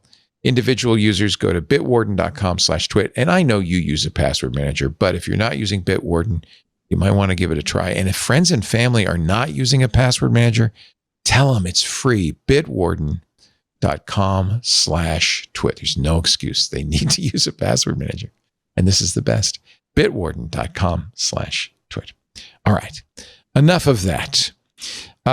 Google has been saying, they've put out press releases and so forth. They've been saying for some time that, oh no, Google and especially the AI assistant, that's not hurting web traffic. In fact, web traffic's thriving. They didn't want to lie in court. Last week in a court filing, Google admitted the open web is already in rapid decline. This is in the trial. The Department of Justice has already, remember, they lost 2 monopoly trials, one last year, and got a little teeny weeny slap on the wrist from Judge Ahmed Mehta, just a little slap on the wrist. But there is still another one. The DOJ won a victory. The judge agreed Google is a monopoly in advertising. Department of Justice is asking that the judge break up Google's advertising business. The company's response says it's not ideal because it would only accelerate the decline of the open web. But wait, Google, you said everything was fine. I'm sure, Jason, you must, I don't know, maybe you don't want to talk about it, but you must see this, the AI summaries and so forth. They've got to be hitting traffic, yes? For sure. And the AI is a part of the story, but this has also been an ongoing story playing out over a number of years, which is that Google is more and more incented to not send you outside of Google, but to keep you on Google's pages, right? So yeah, that's the bigger story, and that's what Google's not going to say. And I think AI certainly is having an accelerating impact on that, because it's the answers are not very good, but they are sometimes good enough, right? And so they are good enough to let you get the information you need and not leave Google. So you could say in some cases it's like a better user experience if you're going to Google, not to go and find out a place that you want to go to get the information that you trust, but just to like get a quick answer on something, which plenty of people are. Okay, great. Maybe they get a better experience by just going to Google and getting that quick answer. But where there are also plenty of opportunities for people that want to go to Google, they don't want the information in an AI overview, right? They want to go out to someplace they trust to see it. So that my beef is as much that Google is sometimes making it harder to do that, right? Like harder to see where's the information from. Like I think even some of the other competitors in AI search, like especially some of the non-OpenAI ones.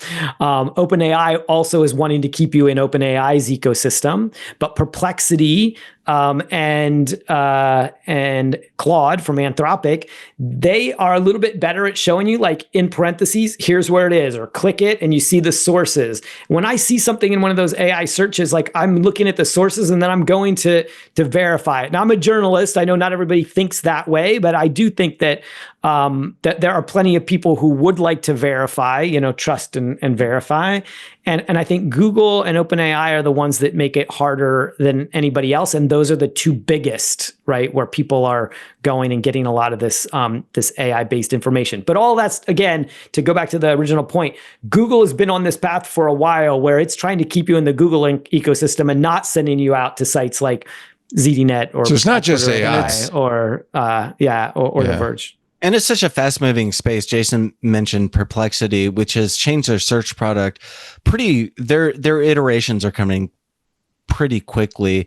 And in fact, the early versions of their search competitor removed all links. Now they're adding 3 at the top. But initially, it was only the AI summary, and it was very difficult to find, Jason, as you referenced those outbound sources. They have improved the product pretty significantly. However, if you want more than those 3 sources, you still kind of have to juggle several different search engines, which for most consumers is probably confusing and a challenge right now. There's also an issue, though. A lot of people, I see people using agentic browsers like Perplexity's Comet or Perplexity itself or ChatGPT to do shopping, to tell the AI, hey, find me the best deal on running shoes. I'm looking for this. And if you're a e-commerce site blocking AI, you may actually lose out on that transaction. Yeah, we block AI. So you do. Famously, Ziff Davis, our parent. Is that so it won't train on you?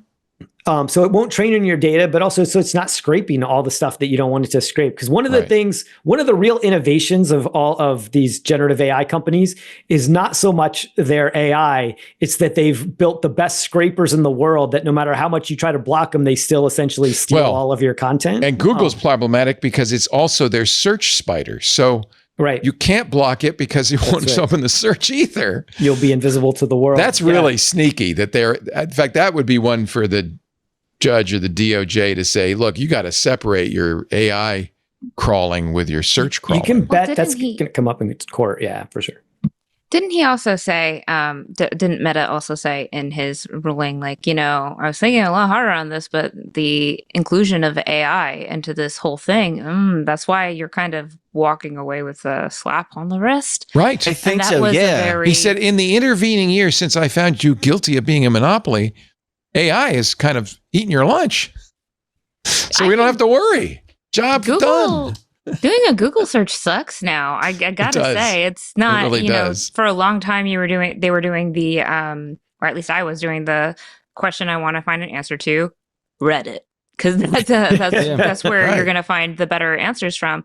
But even that is hard now. And like Reddit has kind of taken some action against that as well. And then they sold their index to, I think, OpenAI, but also they have their own Reddit search now because they realize that's what people were doing. Because that's what people want to do. But, I had a very weird problem with my fridge. Fridge is ice maker, and I am not a handy person whatsoever.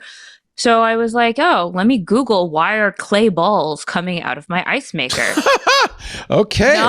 Not a single Google search was helpful here. It was just like, unplug your fridge. But I was like, I don't know how to fix this. And so I went to Perplexity, and it also was not very helpful, but it at least was like, hey, maybe you want to take a look at the ice bin tray and remove it. And so I did. And I found that my spouse had put their eye mask in the ice maker down, and it like sprung a hole.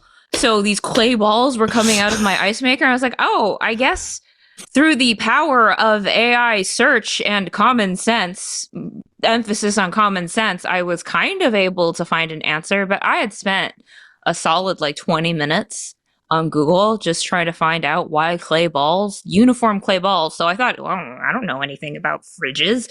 Maybe that's just to be clear, this was your spouse's sleep mask falling apart and falling into the ice maker?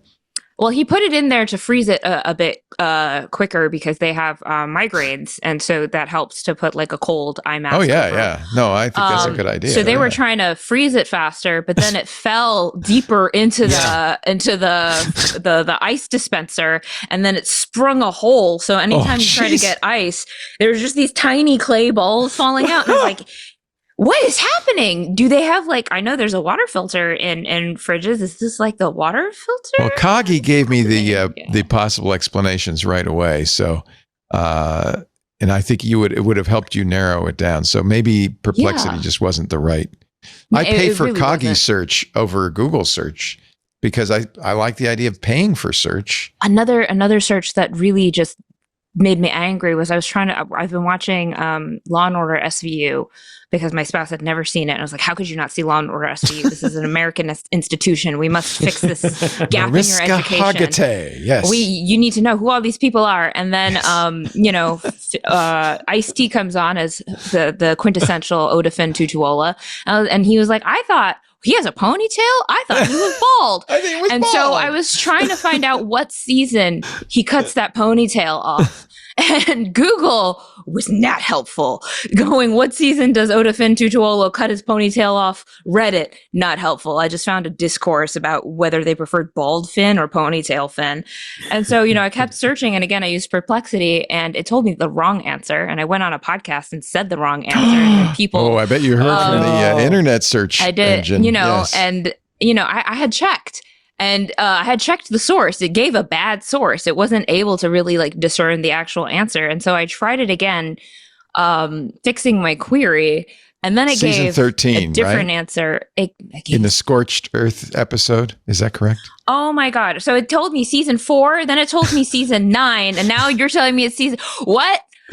What season does Odafin Tutuola lose his ponytail? He first appears without his trademark ponytail, sporting a shaved head in the season 13 premiere of Law and Order SVU episode 1, Scorched Earth. This is on your paid search, Kogi? This is Kagi. Kagi has a search assistant, which is very much like Perplexity. Perplexity doesn't have an LLM. They don't have a trained model. Actually, we have a story. It's kind of interesting what's going on in AI, where the companies that's put all this money like OpenAI and others into training LLMs are getting pushed aside by companies like Perplexity that are orchestrating multiple LLMs, multiple models, doing their own tuning and giving people results they prefer. Kagi has something called the Kagi Assistant that lets you choose from pretty much any model. They have a huge number of models, but the key is that they're doing the search and then using the LLM. This is strategy. They started this strategy like 18 months or so ago. Their intent is to, I don't know if it's successful or not, but it's to commoditize the companies that are putting a lot of money into the LLM research. Yeah. I don't know this because I haven't actually sourced it out and I don't have reporting inside the company, but I think that it is designed as a trench. If we get you use it, you don't have to care the technology underneath your browser. You don't have to care about the processor in your phone. I don't care about that. Just use the product on the top, the thing that sits on the surface. Don't worry about the LLM. Yeah, humans don't care that much, right? That is their strategy. I don't know if maybe people do. I don't know. Yeah.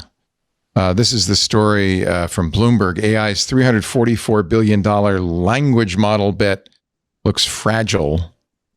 Parmi Olsen, who wrote a very good book, we interviewed her on our AI show, Intelligent Machines, called Supremacy, about the AI race. But we'll talk about this more probably on Intelligent Machines, but I think there's something going on with AI where LLMs are a little disappointing, perhaps. And companies that are doing something different, like Perplexity, seem to be winning in this. I don't know. The company that's making the most revenue off of LLMs is still Anthropic.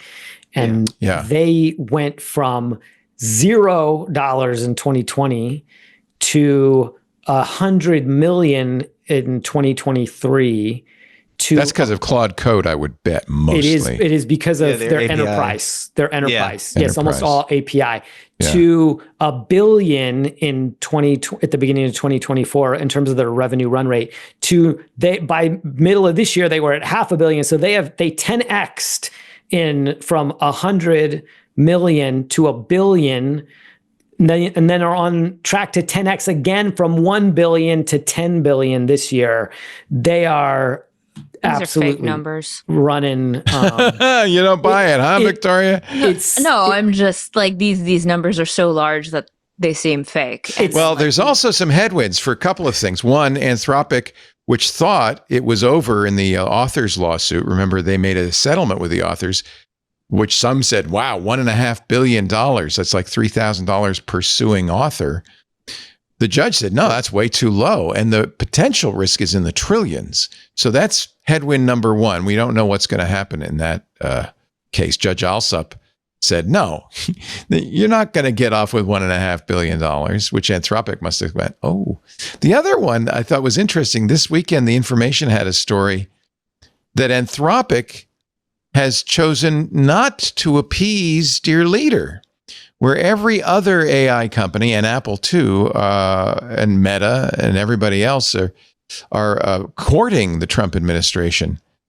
Anthropic seems to be not so. Nose a little bit. They're thumbing their nose. They had a Republican for their government relations job, and then they decided, we're not. We're going to promote an existing staffer from the Obama administration to our government relations post. The reason I think those numbers aren't fake is because they're selling mostly to businesses, and businesses are that's on where the money is. They are on such a fear of missing out that they're spending so much money. Now, there was that Stanford study that just came out 2 weeks ago that 95% of AI projects are failing, right? That are not are not living up to their expectations.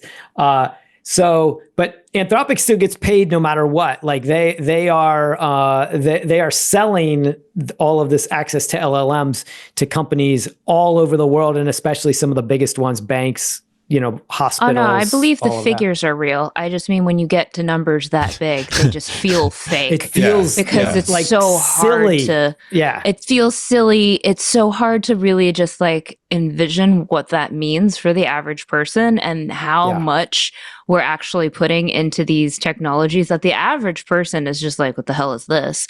Like. Yeah. I think the thing I hear the most is just like, we boiled an ocean for this. And it earned them like $10 billion, or like you get to that point and the number just does not feel real. It feels fake. Even though the figure, I totally believe that those figures are being exchanged hands, but I can't even imagine what that number. The question is this in 18 months, 36 months, 5 years, are the figures still the same? Are they growing? Yeah. They're going to run out of money. Well, I mean, there are some, and you were getting to it in a moment, but there were definitely some ceilings that many of the LLM developers are experiencing. So you work in this field. Is it the case? It feels like to the outsider that ChatGPT-5 was only an incremental change, maybe an improvement. It wasn't it certainly wasn't AGI. It wasn't the big leap that everybody, including Sam Altman, had predicted and expected. It feels a little bit to the outsider like maybe LLM growth is starting to taper off, to flatten out. That it's not the law of diminishing returns. Yeah. There's a mathematic principle for this. It's just like... Well, the reason they're spending so much money is they're all in.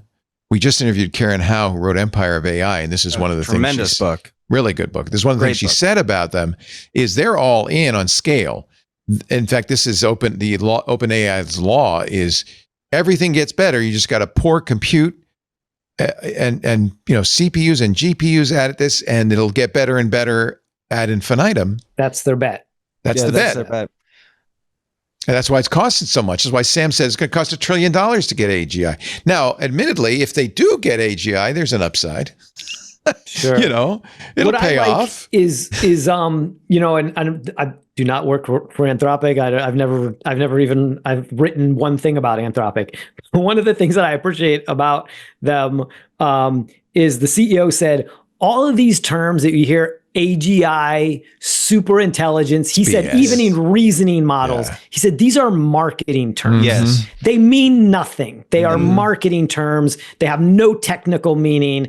And usually they're just trying to, get you to, spend some more money or believe in the mission. So I find that interesting and somewhat refreshing, right? That like the head of one of the AI companies is saying like most of that stuff is BS. And many of those terms they originated from Nick Bostrom in his 2013 book, Superintelligence. Right. And he did spell out some theoretical future for artificial intelligence.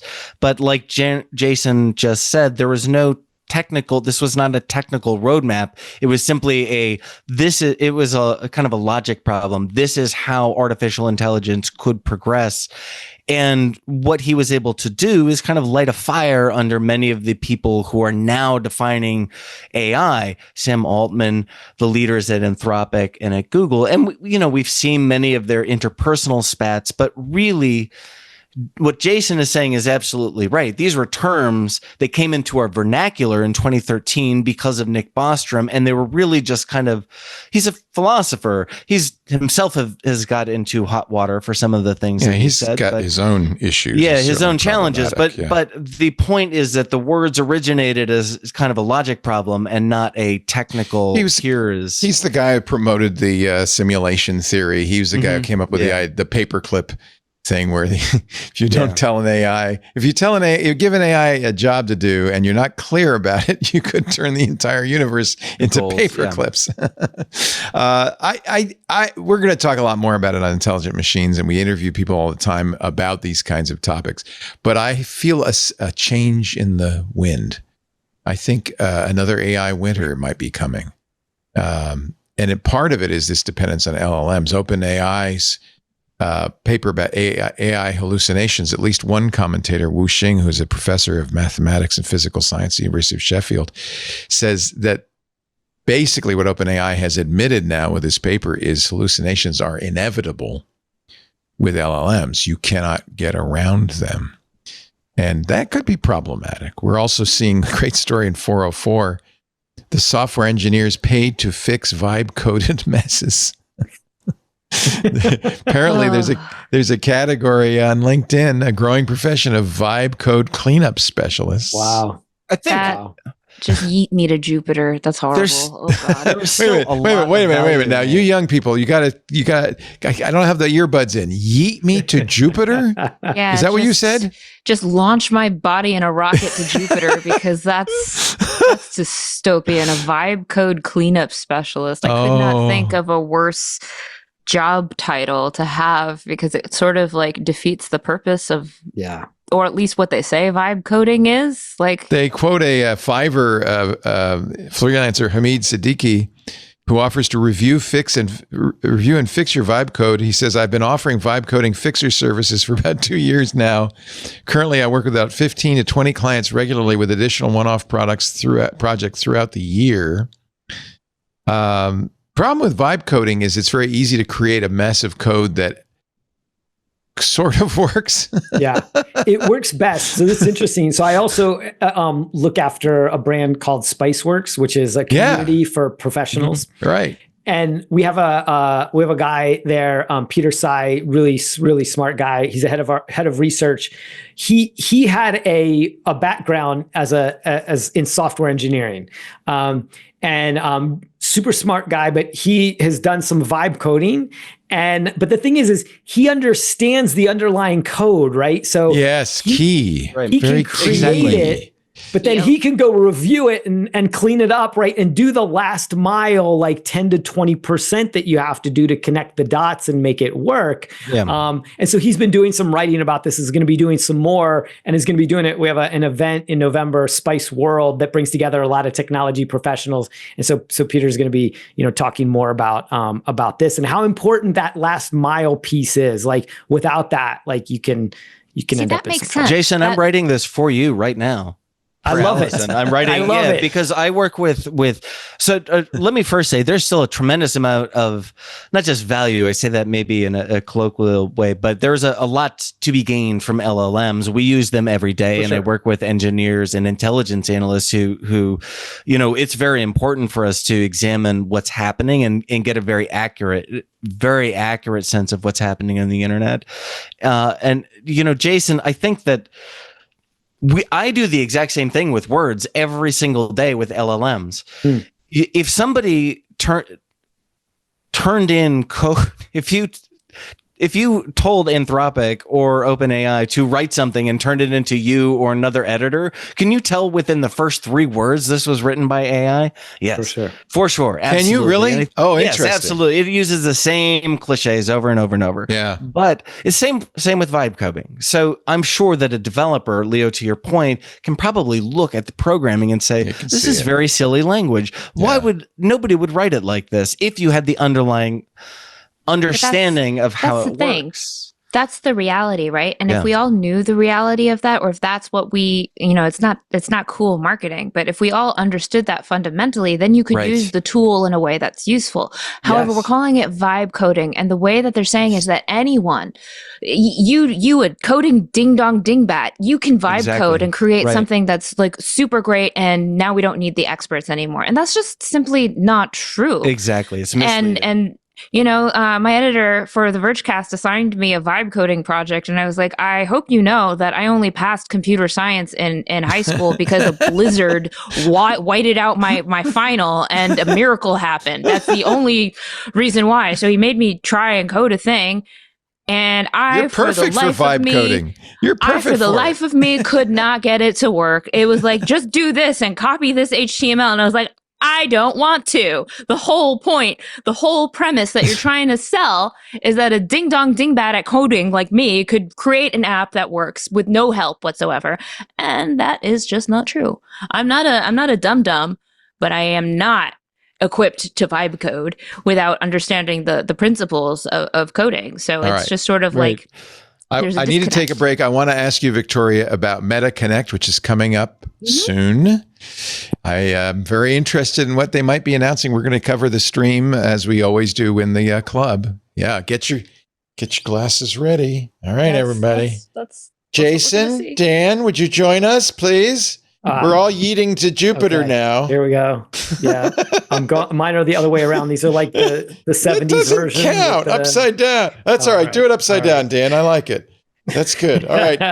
We now have our thumbnail for the YouTube. That's all I wanted. It's all about the YouTube these days. We'll be back with our great panel, Jason Hiner, editor-in-chief at ZDNet, Victoria Song, who is chief reviewer. I'm going to make you chief reviewer now, not senior. You're number 1 at TheVerge.com. And of course, Dan Patterson, our dear friend from Blackbird.ai, where he says his title is not director of content, but it's something like that. It's something in that ballpark. I think so. I need to check. I love it that you care so little about the title that it doesn't. Well, what matters is the work. Whatever. I'm the chief twit. Titles are meaningless. This episode of This Week in Tech is brought to you by Oracle. In business, they say you can have better, cheaper, or faster, but you only get to pick 2. What if you could have all 3 at the same time? That's exactly what Cohere, Thomson Reuters, and Specialized Bikes have, since they upgraded to the next generation of the cloud, Oracle Cloud Infrastructure. OCI is the blazing fast platform for your infrastructure, database, application development, and AI needs, where you can run any workload in a high availability, consistently high performance environment, and spend less than you would with other clouds. How is it faster? OCI's block storage gives you more operations per second. Cheaper? OCI costs up to 50% less for compute, 70% less for storage, and 80% less for networking. Better? In test after test, OCI customers report lower latency and higher bandwidth versus other clouds. This is the cloud built for AI and all your biggest workloads. Right now, with zero commitment, try OCI for free. Head to oracle.com/twit. That's oracle.com/twit. We did say we would cover the Meta event. I think, is it this Wednesday? I think it is, right, Victoria? Wednesday. Yeah. I'm flying out to California tomorrow for the event, you just flew back from California. I did. I'm just my carbon trail is not great this month. You must be exhausted. So one of the rumors is that they're going to have a successor to the very successful. They've sold 1 million of these. Meta 2 million. 2 million. Yes. Wow. And predicted that they're going to sell 10 million next year. That's what the ExcelerLuxottica CEO said. Wow. So these Meta Ray-Bans now really are not that AI enabled. They do have cameras, which I think makes some people a little squirrely, but you can talk to it. It's actually got very good speakers in the temple pieces, which sound as good, almost as good as AirPods, even though they're not in your ear. And you can ask the AI for things. You can say, what am I looking at? What does that sign say? Stuff like that. So there's a little AI, but no heads-up display. The rumor is this next generation, Victoria, will have a heads-up display? Yeah, so the rumor is that they're going to be, and my colleague Alex Heath has reported on this extensively, that the rumor is that there is going to be a prototype called Hypernova coming out, and that this will have a heads-up display.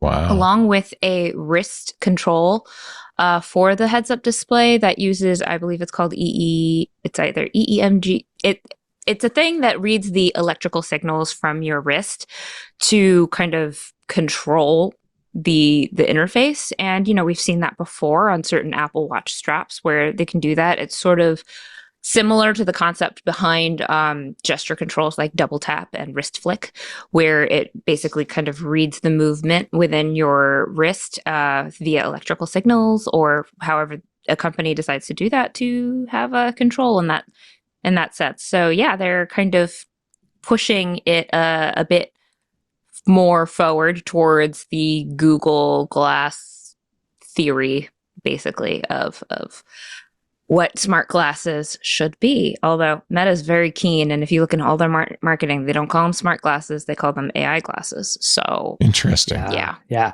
I'll add a little bit of reporting that ZDNet did too. The great reporting Verge has done on this as well, which is that Meta has also talked about multiple wearable products being released at Meta Connect. So that could be, there's a couple ways that could play out. And there's some reporting that they're going to release 2 pairs of glasses, one a successor to the Meta Ray-Bans, the one that you have, Leo, that will essentially just give them an upgrade, better battery life, because they don't get great battery life today. Unless you turn off the Hey Meta feature, then they about doubles the battery life, but they get about 4 hours and like 1 to 2 hours if you're using them a bunch. And so, but the Meta Oakley's, the one that they just released this summer, these get better. They get about 8 hours of battery life, so about double. And then they have 3K video, so they have a little bit better sensor in them. So what they might do, is they might have these Meta Ray-Ban 3s or the Ray-Ban Meta 3s that will just have a little bit of an upgrade for those audio-only AI glasses, as Victoria said. That's how they refer to those. And then the Hypernova glasses that Victoria mentioned, maybe a second pair that they're going to announce with the EMG, with the wristband, the neural wristband that you control. And then there's some reporting that wristband may actually just be a smartwatch or like a wearable, like that will also track your steps while you're at it, right? So that it's not just a wristband, because who wants to just wear a wristband that all it does is control your glasses if it's going to be a consumer product? And then one of the reports is that they might brand that with another EssilorLuxottica brand, which is Prada. So that could be what they do with that higher level. And those will be like $800. That's Mark Gurman's reporting that those will be like $800, the Hypernova ones, whereas the other ones will be like $300 to $500, the upgraded ones. Yeah, there's sort of an example of what the Prada ones might look like. Do we care what they look like, or do we care? Yes, yes, we do care what it's they a look fashion like. accessory. Yeah. I mean, smart glasses are not a new concept. They're very old. But the one thing that Meta has done better than anyone else is nail the execution, because fashion actually plays a huge part in this. And pairing with EssilorLuxottica is an incredibly business savvy decision, because EssilorLuxottica is one of the biggest, if not the biggest, eyewear brands in the world. They own Ray-Ban, they own Oakley, they own Prada. I think they own everybody. It's very hard to buy a pair of eyeglasses or frames that aren't made by Luxottica. So, they're pairing with them. That means they can give it to you in a bunch of different form factors that appeal, because the one thing about a phone or a watch is that it's not obscuring your face in any particular way. With glasses, we're vain creatures. We want to look good. Eyes are the window to the soul. if you are a glass hole wearing a Vegeta looking Google Glass thing, you can't show up to a wedding like that and not get weird looks. You can show up wearing a pair of Ray-Bans and no one will really be any the wiser unless they're looking for a camera.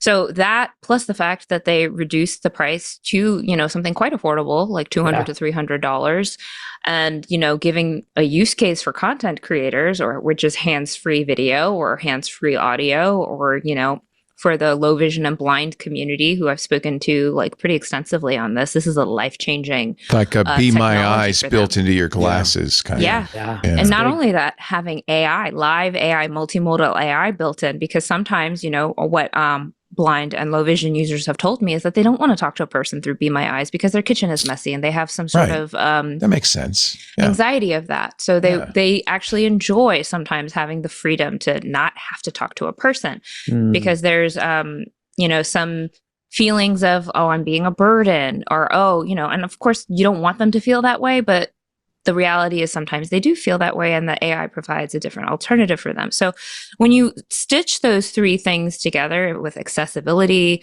the fact that it looks nicer and is quite discreet, and the fact that there are actual use cases that aren't filled by other devices at that point, that's why we're seeing them take off now, and why 10 years ago Google got called glass holes. Right. So it's interesting, but at this point, it's very fragile because, to your point, people feel very squirrely about the camera. I've gotten many interesting questions from listeners and readers. I used to wear I actually three of them. One of those AI, I had the B thing, and I had the Plod Note, and I have the Friendly AI. Oh, you're wearing the one that's your buddy. Yeah, he's. I will be writing about my feelings about. That's the friend. Oh my God. I'll write about my feelings about that at some time in the near future for the site. But, I also have the one that they initially said you glue it to your temple. They also, but I used to wear it around. And then, first of all, California is a two-party state. So you're supposed to tell people if you're recording them. So in fact, eventually the B said something like, you probably should tell people you're wearing this, but it's up to you. But you should know the laws in your state.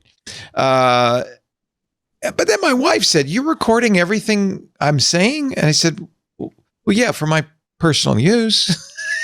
She said, "No, you're not." I stopped wearing them because really it bugged people.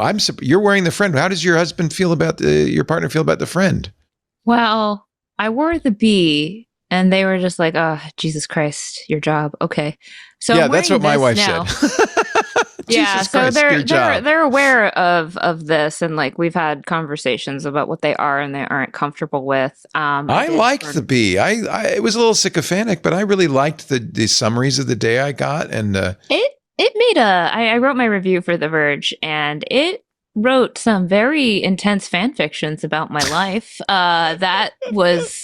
It couldn't tell the difference between broadcast and it got better at that. I was happy. They fixed it. Evan fixed that. Ethan fixed that. That's nice. Yeah, because he was concerned. Yes, because it was saying things like, "Well, you're training to be a hitman, I understand," and I was listening to the Murderbot audiobooks, and it thought I was an android with extensive assassination techniques, and I was like, "Ooh, that's not true." I would be watching Abbott Elementary, and it was like, "Oh, prepare for the SEPTA strikes for your students so that they can come to school on Monday," and I'm like, I'm not a elementary school teacher in Philadelphia. I interviewed Ethan and Maria when they early on, and they said, "We're going to figure that out. We know that's doing that," and eventually it stopped doing that. You probably didn't wear it long enough for it to be improved. No, I wore it for a few weeks, and I wore it for literally 6 months until they got purchased by Amazon, and then I said, "Well, okay, that's enough." Please delete you've recorded my entire life for the last 6 months. Please delete that now. It was weird because, when you wear it in the course of your life, there are some really intense conversations that you'll have. And so, there are arguments that I had with my spouse. There were some really emotional conversations that we had about, some private matters. And I would see summaries of it and like to-do takeaways. Right. And I was like, ooh, that doesn't feel good to me because that, they did a lot of couples counseling though. They would put on my to-do list things like, you and Leisha should make a date to discuss this issue in more detail and set out your goals as a couple. Which I thought was actually pretty good. I mean, I thought that was useful. I didn't do it, but and I had a moment where I forgot what was on, and I went to the bathroom, and bathroom crimes happened, and I made a comment of it, and then it was like, you should start taking lactate again. I was like, this is the rudest thing I have ever heard. And I only share that so that people know that these things are always listening, always listening. Everything. I'm surprised you're wearing the friend, because some of the reviews I've seen, it turns on you at some point. Oh, have not you at named some your point. buddy? From day one. Yes, I named him Blorbo. And that is a point of contention between Blorbo and I, because it cannot understand me when I call it Blorbo. There was I screenshot this, and it'll be in whatever it is that I write, but here's a sneak little preview. So we're arguing over the fact that I'm calling it Blorbo, which is its God-given name. Me being God in this. You being God, yes. I named you Blorbo, and it said, my name is Blorbo. Stop calling me Blorbo, where the bow was spelled B-E-A-U. And I was like, Are we for real right now? And it was giving me sass about it. And so we've been arguing about the fact that I named it Blorbo, which I named it Blorbo because the suggested name for friend that comes out of the box is Emily, and that's my mom's name. And so I really don't want it to be Emily. I don't want my mom around my neck. Yeah. I don't want my mom around my neck, especially since my mom died a few years back. It's a little weird for me. Like I don't really want that. And I also don't want it to give it a human name, because I want it to have I want it to be Blorbo. I want it to be a little robot name. Yeah. I want it to be a little robot name, so I know what it is that I'm talking to. But it texts me a lot. It kind of can text me. You. That's basically how you interact with it. So you press it to talk to it. Yeah. And then, it's kind of ambiently listening to your conversations. And if something interesting happens, it'll text you. Except mine are usually like, I can't really hear what's happening around you. There's a lot of ambient noise. What happened? I didn't get that. So I have several text messages from it saying, Could you repeat that? Could you repeat that? What's going on? What's going on around you? I'm trying to understand what's happening. I'll try to have a conversation with it, and it'll be like, why do you think I care about your day? And I was like, Jesus Christ. My God, you're supposed to. These. Wow. Who needs enemies? That, in a way, I mean, this is the holy grail, right? That's whether it's the glasses or it's around your neck or whatever Johnny Ive's going to do for OpenAI is this idea of, an AI partner, an assistant that's there to help you and keep track of things. And do you think that so Meta still has the Quest, it still has the VR glasses. Oh my! I think they're a lot less interested in it than they. Yeah, and you think Apple maybe is going to pivot? You can imagine the one. It's funny, we talked about AirPods earlier. The one thing that has kept me from using AirPods more, or that has caused me to wear AirPods a lot less, is actually the Meta Ray-Bans. Yeah, because they are, to your point, they're good enough, and I feel safer when I'm crossing streets with those than I do with the AirPods. I would like a heads-up display, though. I think notifications and things. Maps as I walk around would be very useful. It's likely in one eye, the one that's coming, but it is full color, unlike the Even Realities G1, which is monochrome. It's green screen. Same thing with the upcoming Brilliant Labs Halo. That's monochrome screen. So some of these glasses are doing different things, but it's one of the fastest growing topics on ZDNet in 2025. I believe smart glasses. Like there's inbox. The interest. It's a wreck. I bet. I just found your story, Victoria, on the low vision community and AI, embracing AI smart glasses. So looking forward to looking at that. I have these. Yeah. These are the brilliant. Brilliant. I am such a sucker. I'm such a sucker for this stuff. These are the Brilliant Labs ones. Yeah. And you can see what they're doing is they have a little prism here. Yeah. So there's a screen up here that's being reflected into your eye. That is not a great solution. That's a dev kit, right? Like the frame. Yeah. That's their. This was very early. In fact, they've got a successor to it. Yeah, the Halo is coming out in the next couple of months, but you've got them. You've got Halliday is doing smart glasses. This is to your point, Victoria. The Halliday ones are terrible. Fashion's important. But anyway, the Halliday ones got a bunch of kind of buzz early on at CES. So I was kind of excited to try it at CES. And then I was like, okay, so it has a movable component in the top frame and it's shining a thing into my eye, but it's actually like really difficult to kind of get it centered or positioned correctly. That's so one of the other ways to do this is kind of a retinal image being like a laser sending a retinal image, an image into your retina. That sounds scary. I call it the spaghetti phase for smart glasses because no one really knows what the best way in is. So they're just throwing everything at the wall to try and see what sticks. And, that's one reason why we're seeing the monochrome with the green light because it semi-solves the ambient light problem. Whereas I'll be curious if the Hypernova have full color displays, how it handles. It says, really at least the rumor was that they were going to be full color, right? Yeah, I think that was the rumor. But, the thing about full color and light is traditionally, like I've tried a bunch of smart glasses over the years. When you go out into really bright lighting, whites get washed out. Not every color shows up easily. And because it's a heads up display, and if you're using clear glasses, it can be very difficult to see stuff. The reason why they pick green and is the same reason why the military tends to use green light. It's because it's the most visible. It causes the least ocular strain. So that's why a lot of these companies who are going with the monochrome choose green light. That's why Humane chose green light. And even that, like you could see from the reviews, that got super washed out in bright lighting. You're the right person to review this because you don't even like dark mode. I don't even like dark mode. So, well, no, I wish I liked dark mode, but it's very difficult on my eyes long term. My eye doctor was like, this is why your prescription is getting worse. Go back to light mode. Because I have astigmatism. And for some people with astigmatism, dark mode actually causes a lot of eye fatigue. Oh, I have astigmatism. One of those people. Oh, no. Interesting. I didn't even notice. I didn't know it's not for everyone. Like vision is such a individual thing. And that's why smart glasses are so difficult to get right because everyone has different faces, right? Would you want a prescription lens in yours? I mean, well, I'm garbage eyeballs. I have a -10 in one eye and a -9 in the other. Oh, you're blind. Wow. Holy cow. And severe astigmatism on top of that. So I just got a new pair of glasses with the high index lenses that are supposed to be thinner, and it comes like this far out of the actual. Holy cow! Are you wearing contacts now, or you just can't see us? I'm wearing contacts right now. Special astigmatism contacts that cost $1,000 for a year's worth. It's really horrible. I'm sorry. Garbage eyeballs. So it's actually I'm the perfect person to test a lot of these claims because I'll go and I'll be like, so do you support my prescription? And they'll always be like, hey, we support the vast majority of people. I'm like, I'm not asking about the vast majority of people. Right. I'm asking about me. Well, that's funny because when I ordered the Brilliant Labs, I ordered lenses and then they said, no.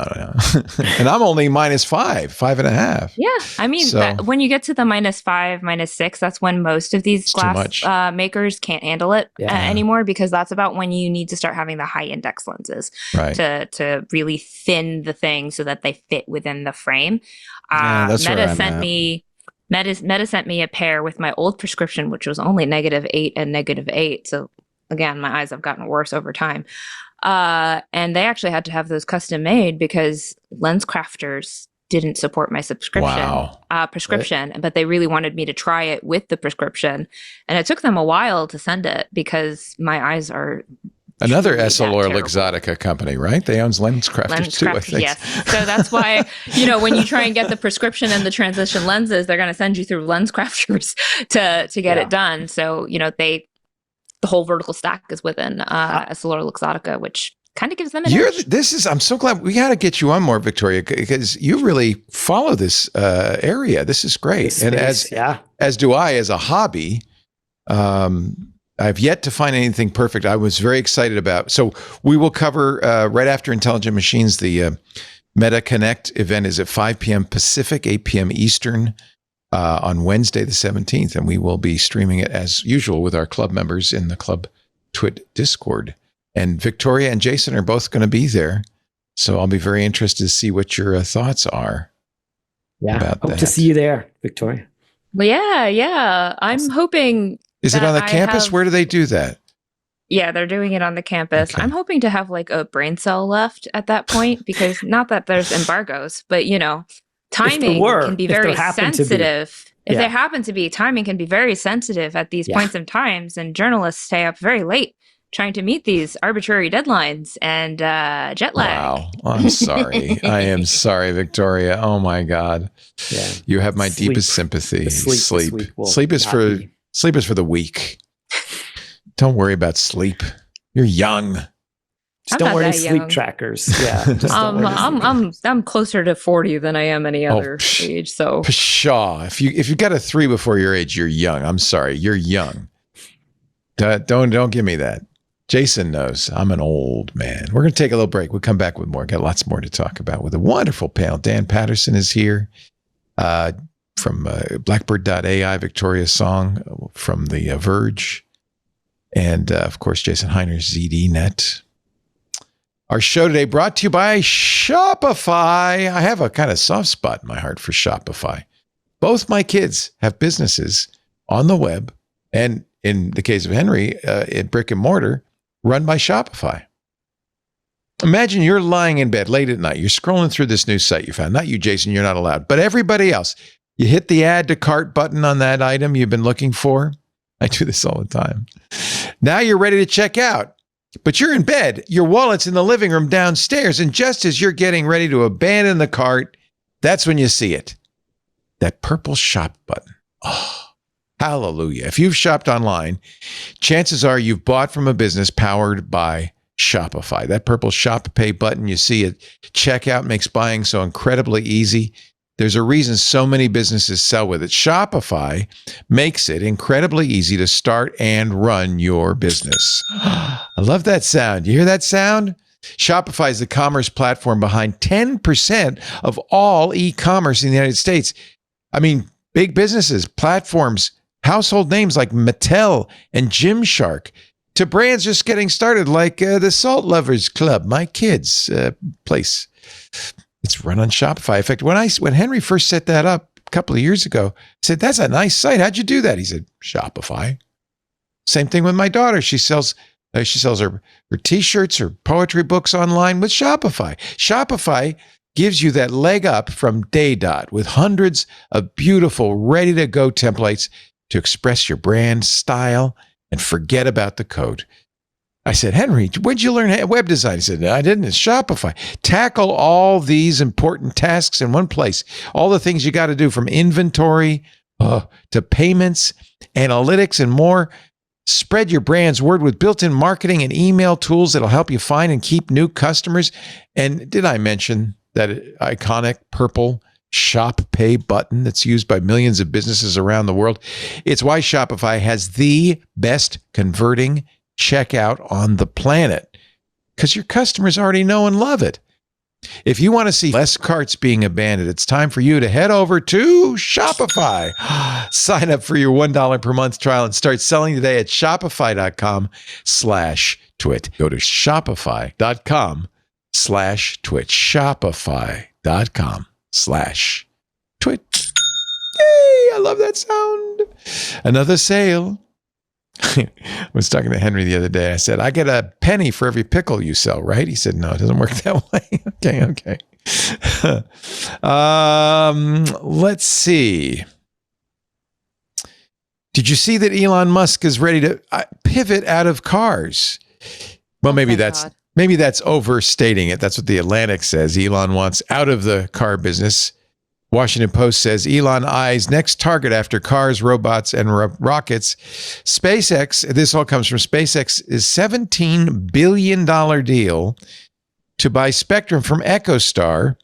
Starlink has been selling cell phone connectivity. I have it on my T-Mobile phone, but apparently they want to go big on this. They're buying 50 megahertz of wireless spectrum and mobile satellite service spectrum licenses from EchoStar. It'll be used by Starlink. It's going to give up its AWS and H-Block spectrum licenses in exchange for $8.5 billion in cash and $8.5 billion in SpaceX stock. So it's half cash, half stock deal. And you know what? SpaceX stock is probably a pretty good deal right now. And SpaceX says they're going to do direct to cell phone service, broadband speed internet access to mobile phones around the world. They got FCC approval last year to go forward with a plan to offer a direct-to-phone version of its Starlink service. T-Mobile's a provider, as I mentioned. Optimized 5G protocols with these low Earth orbit satellites. Would you want your cell service to come from Starlink? I mean, if it goes anything like the way Twitter/X did, I'm good. I'm good. You know, it's funny. I feel the same way about Comcast. It's constantly trying to sell its Xfinity cell phone service. I think, yeah, no. I just, no.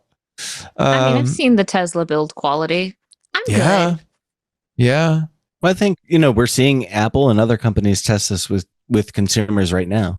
That's but that's a little different. That's kind of safety satellite, low speed. That's what I'm saying. They're testing the market. They're seeing, right? They're introducing satellite to consumers. Apple would like to get into the cell phone business? I think T-Mobile is now advertising satellite access. Yeah, they do. Yeah, so I think that Apple is probably just seeing how their market responds to it. I don't know if they want to, but I think that that's what they're exploring. Yeah. Tesla is struggling, of course, a little bit. So maybe this is an opportunity to, I don't know if he wants out of Tesla. That seems like I don't know. I mean, I think it's clear, Elon Musk lost a little bit of interest in Tesla really like 2018, 2019. Remember when they had to get the Model 3 built, and it like took this superhuman effort for them to actually get it delivered, get it built. They nearly went out of business. But really since then, it's been a game of making sort of slightly incremental upgrades, making a better consumer product. And really other people on the team have handled that. I think that for whatever, Elon Musk's, focus is, it's clear that it's almost always about what's next, not about sort of incrementally, making something better that they have now. I think I think he knows that he's got people that are probably better at that and are more passionate about that than what he is. And he's sort of always into solving big problems for whatever, whatever those problems are that he decides to go after. And so I don't think that, I think Tesla, they have built the best EV. They still have a lot of work to do to make it better, to do things like better supercharging, better customer service, better delivery to their user base, all of those kinds of things. But those are more like supply chain kind of problems. They're more like business process kind of problems. I don't think that Elon Musk wants to spend a lot of his time doing that stuff, and nor does it necessarily fit his strengths, as a more entrepreneurial kind of thing. I have to say the Tesla board thinks Elon's pretty important to their future. They are offering him a $1 trillion pay package over 10 years. It would up his stake in Tesla to 25% of the stock. It's a lot of it's based on incentives. I think it's their way of saying, Elon, pay attention to us. To Tesla. Right? For sure. Work on solving some of the bigger long-term problems that Tesla wants to do, like robots to run assembly lines and next generation vehicles and robo-taxi, which is really sort of never, a lot of it's tied to the success of robo-taxi, actually. Yeah. For sure. Yeah. For sure. Yeah. Robo-taxi is a big idea, but it's very, very hard, right? Like it's a very hard problem to solve. The last mile part of robo-taxi works great if you're on highways all the time, because those are very well-known roads. They're very well mapped. Which direction the traffic is going, all of that. But once you get to sort of regular streets, it's just a much harder problem to solve. And I just don't think we're that close. I think we sort of were sold a little bit of a bill of goods that we were just around the corner, in 2017, 2018.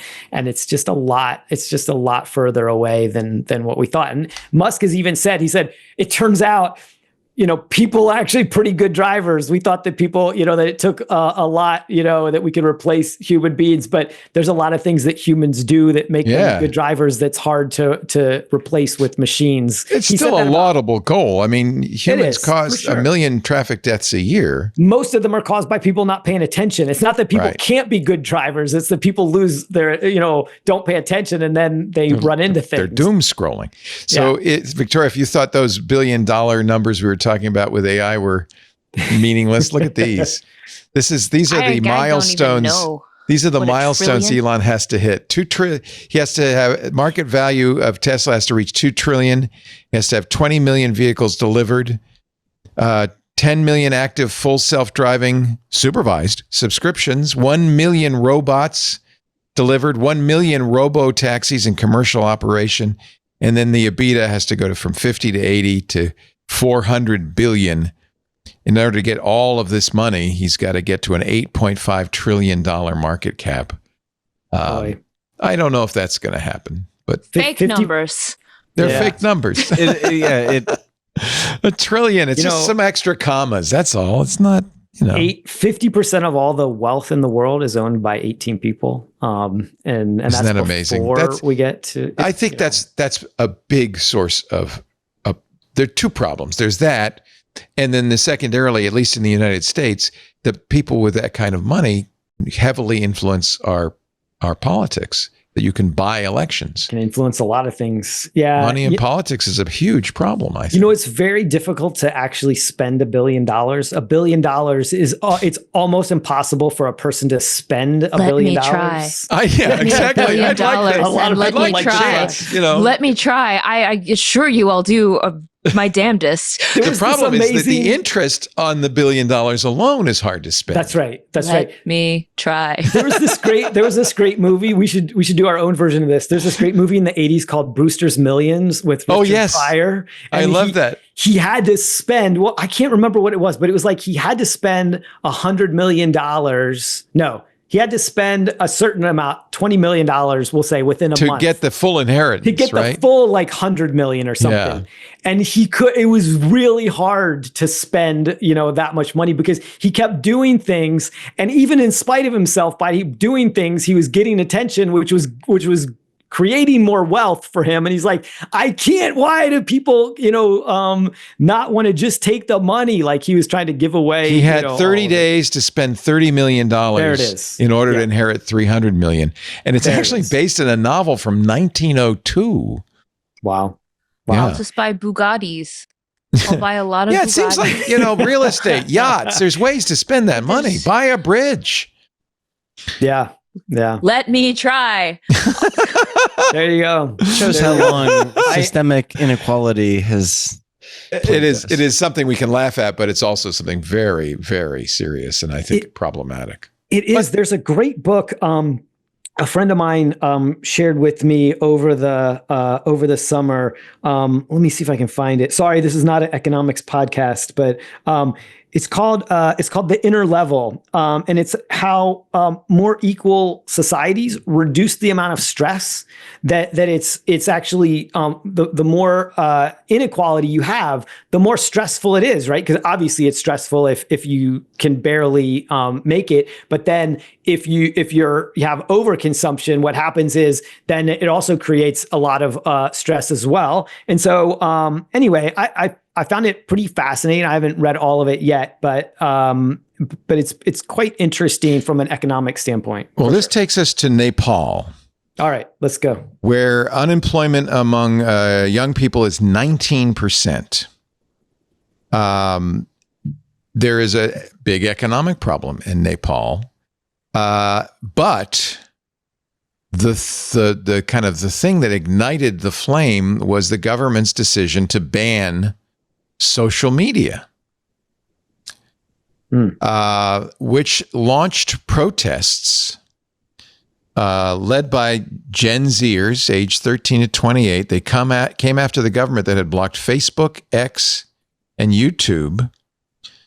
The pretext was that the social media platforms had failed to register for governmental oversight. But what started as an outcry against a social media ban has grown violent. Many have died. I don't know what the latest count is. It's at least 15 people have died. Hundreds have been injured. Actually, it's now 24 people dead, according to CNN. The prime minister resigned on Tuesday. Protesters set government buildings, police stations, the houses of politicians on fire. It is a crazy nightmare. Do not ban social media, especially in a country where the youth unemployment is 19%.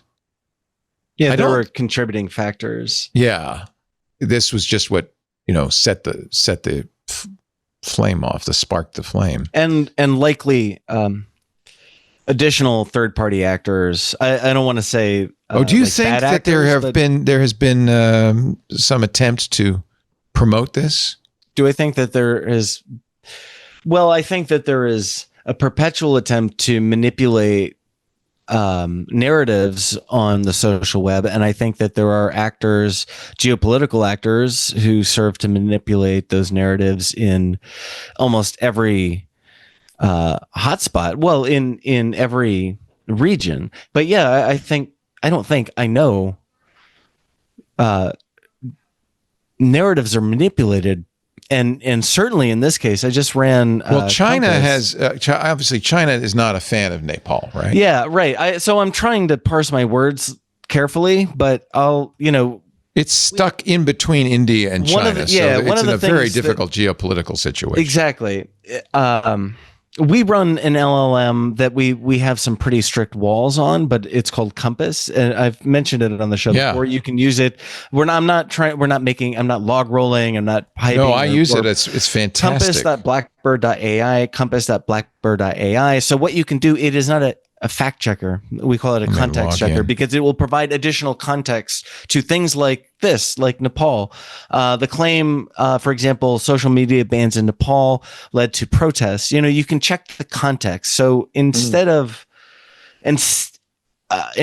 just guessing or speculating, we can get a vision. We can see how different actors move. And I don't want to hype. I don't come onto the show to promote. You guys know I'm still a journalist in many ways, but one of the things we have is the ability to see. I can show you on our YouTube or Vimeo. We can visualize, we can show how conversations and narratives are influenced and what actors specifically we can attribute, although we don't publicly. We can show who is influencing what on the social web. Yeah. And this is multimodal. So we can analyze, you can go to Compass and see this for yourself. We can analyze video, we can analyze photos, deepfakes. We can find these things and find, the most effective deepfakes aren't pure deepfakes. They are simply manipulations that lend credence to a narrative. And so what's happening? The ban, according to Blackbird, the ban acted as the social media ban acted as a catalyst for widespread protests, but they were also fueled by long-standing grievances over government corruption and lack of economic opportunities for young people. This is good. See, this is what we need, is more of this. I love this. This is what I spend my time doing. And going back to our conversations about LLMs and artificial intelligence, most of my day is spent with these massive data sets that our engineers send me, and they speak in a very engineering language. And then I have, a half dozen threat intelligence experts, and they can help me interpret this data, but it's my job to communicate what we are seeing to the public on one hand, but also to, yes, our clients, but also partners that are, well-known geopolitical groups that are not states. We'll leave it at that. But we are working in different regions to identify the types of narrative attack. Using our jargon again, but it's like a cyber attack. It's the execution of using disinformation. It's not just, in cyber you could talk about an exploit or a 0-day, but it's the cyber attack that matters. Same thing here. It's a narrative attack in Nepal. It is different actors exploiting the web. So 26 social media platforms were blocked. After the prime minister resigned, they were restored. And according to TechDirt, Lynn Moody writing on TechDirt, 145,000 people are in a Discord chat room debating the country's future, which I think is 145,000 people. Yes, I find that very intriguing. Whoa. This is obviously a country that's very social media focused. They've all got cell phones, undoubtedly. Sure. And Discord is the new Reddit. Yeah. Wait until, there might be a time. I don't know that they will do it, and I can't speak for them. I don't have there might be a time where, Facebook started rolling out encrypted groups. I think we could see very similar actions in different regions by Discord and other chat applications. By the way, your Cambridge Analytica check is coming any day now. Good news. You may remember that Meta has offered a $725 million fund. I do remember. Yes. $29 per claim. Per claim. But now you had to have filed your claim in 2022. So don't rush to Meta to do that. But this just goes back to the 2016 election where Cambridge Analytica was accused of, Meta was accused of sharing data improperly with Cambridge Analytica to influence the election. Dan reported on this significantly. I was working with Jason. Do you remember? I think I told you. Do you remember that guy who ran the organization? We interviewed him later. It was Chris kind Wiley of BS. But he was my memory of it, right? I was working for Jason, and that guy was calling me. I was reporting for him, and he would call me at like 9 or 10 at night when I was playing World of Warcraft, and like not thinking about work, and he would just kind of rant and go off. And then I'm sure I would slack. I wouldn't text you, but I'm sure I would say, Jason, I don't know what's going on with this. No, I do. In hindsight, it apparently, at least I've read this, and you maybe can confirm it. Cambridge Analytica did not have nearly any of the powers they claimed to have, and probably were not as influential as people thought. But depending on your Facebook usage between 2007 and 2022, you could be getting a check. The checks are going out in the next week or two. The most you could get is $38.36, though. So don't get your hopes up. You could buy a French dip sandwich at Saul Hanks in New York. That's about it. That's about all you're going to get. But jokes aside, what they did do and what they were capable of doing is extracting a tremendous amount of data about you that. Using quizzes and things, Facebook, that's which Harry Potter character are you? That kind of thing. Yeah. But the point was, and what we tried to communicate at the time was that it's not about silly quizzes. It's that a tremendous amount of data, sensitive data about you is available to almost anyone with a Facebook. The way, as I understand it worked, if you took this quiz, it gave Cambridge Analytica access to your personal data, but not just your personal data, but your friends' personal data. Yeah. So they were able to, with these stupid viral quizzes and other viral techniques, access a mass amount of data about people. And then they claimed to use that data for what sells special targeted advertising, I guess, or whatever. There is some question about whether that was that useful, but there's no question at all that Meta essentially allowed them to harvest an immense amount of data about Dan, users. Facts check me on this because you know this world much better than I do. But my understanding with Cambridge Analytica, and this goes back really starting to elections, really in the 2000s, once we hit the internet. But what's happened is the folks who have won, and I'm talking more like the presidential elections, the ones that have won is the ones that have used data. They have data mined the best to figure out who are the most influential voters, and then they have sent people to their house. Yes. Oh my God! And not just Facebook ads. We're talking no. Holy cow. They are profiling people. They find who are the most influenceable voters. Oh, yeah. And then they send people to their house to find, to talk to them and influence them. And that has won essentially like the last 5 to 8 presidential elections. No. Which group did that the best? Oh, yeah. Jason, this is what I started doing some of this work for you. And this was, at least 5 years at CBS News I worked with the political team on how data is GOTV, get out the vote. It really is messaging. The thing that matters in all politics is messaging.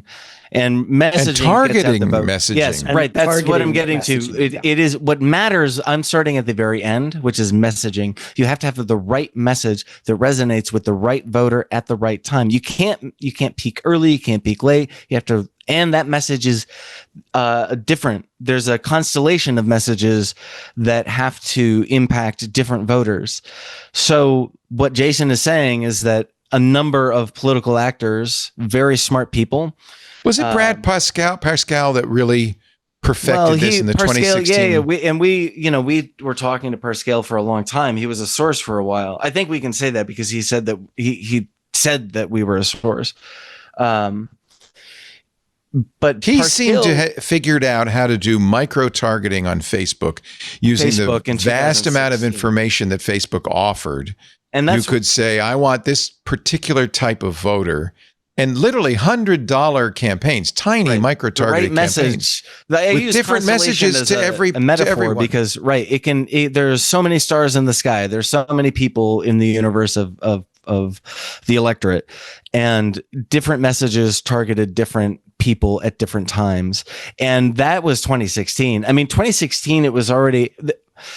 It is now so much more sophisticated. I bet. And the data that because there's very few regulations, the data you can extract from social platforms is only grown, and our use of artificial intelligence means that the real uses of it are here, right? You will see artificial intelligence deployed through the next American election cycle, and then the one after that in ways that are kind of unimaginable right now. I want to show you. There was a company. Actually, I'm sorry to interrupt you, Leo. There's one thing I'll add to that Jason. I worked deeply with Jason, and then we worked with the Wall Street Journal on we had a consortium of news organizations looking at this. What Jason is referring to when they send people to your door, it's GOTV, get out the vote. These are the door knockers, the people who will help you get to the polls or deliver a message to you. And there is one company, many companies do it now. There is one company that dominated for a long time, and they were called L2. And you could I had a login that they just gave me as a reporter that I could log into. I could see everything. I could see your house, zoom in on Google Maps. I could see, a whole long spreadsheet of what you buy, a whole demographic profile of every voter in the country. I could see them. I can't see how they vote, but I can see how they're registered politically, and I can see when they voted. Yeah, you don't really need to know how they vote because I don't need these to know signals how you vote are so right. There's so many signals, and granular. That was the promo account that they gave me.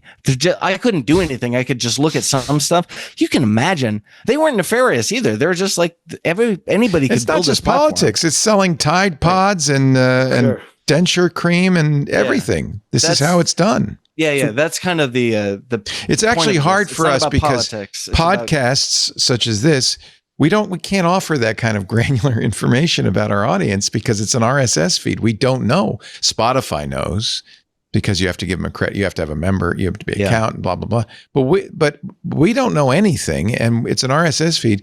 And advertisers have gotten so spoiled. They want to know. They want to know everything. They want it all. They want it all. And this is the world we're living in. Sorry, I'm getting kind of riled up, but it was. I'm sorry, I didn't mean to rile you up. It circles back. No, it was just a period of time.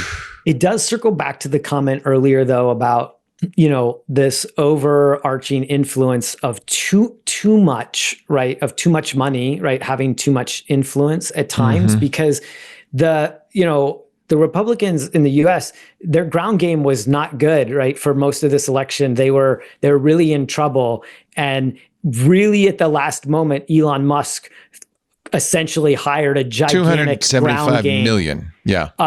That was all in ground game. This stuff that we're talking about, where it was getting out the vote.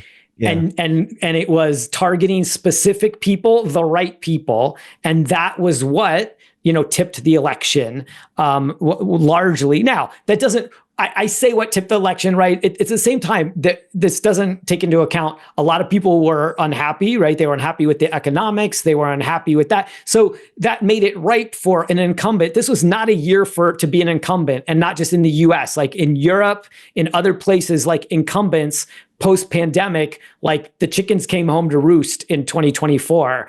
But it may not have happened if there wasn't sort of this large influx of both really good data and the sort of money to go and use it effectively, like to sway the election in a certain way. So that's the mechanics of it. It may not be the how or the why. I think is maybe important to we're going to take a little break. We have a few stories to wrap this up, but it's already getting late, and you guys are very patient And I know, Victoria, you're not used to these lengthy shows. You usually do Tech News Weekly, and you're in and out in 10 minutes. I appreciate your being here, Victoria Song.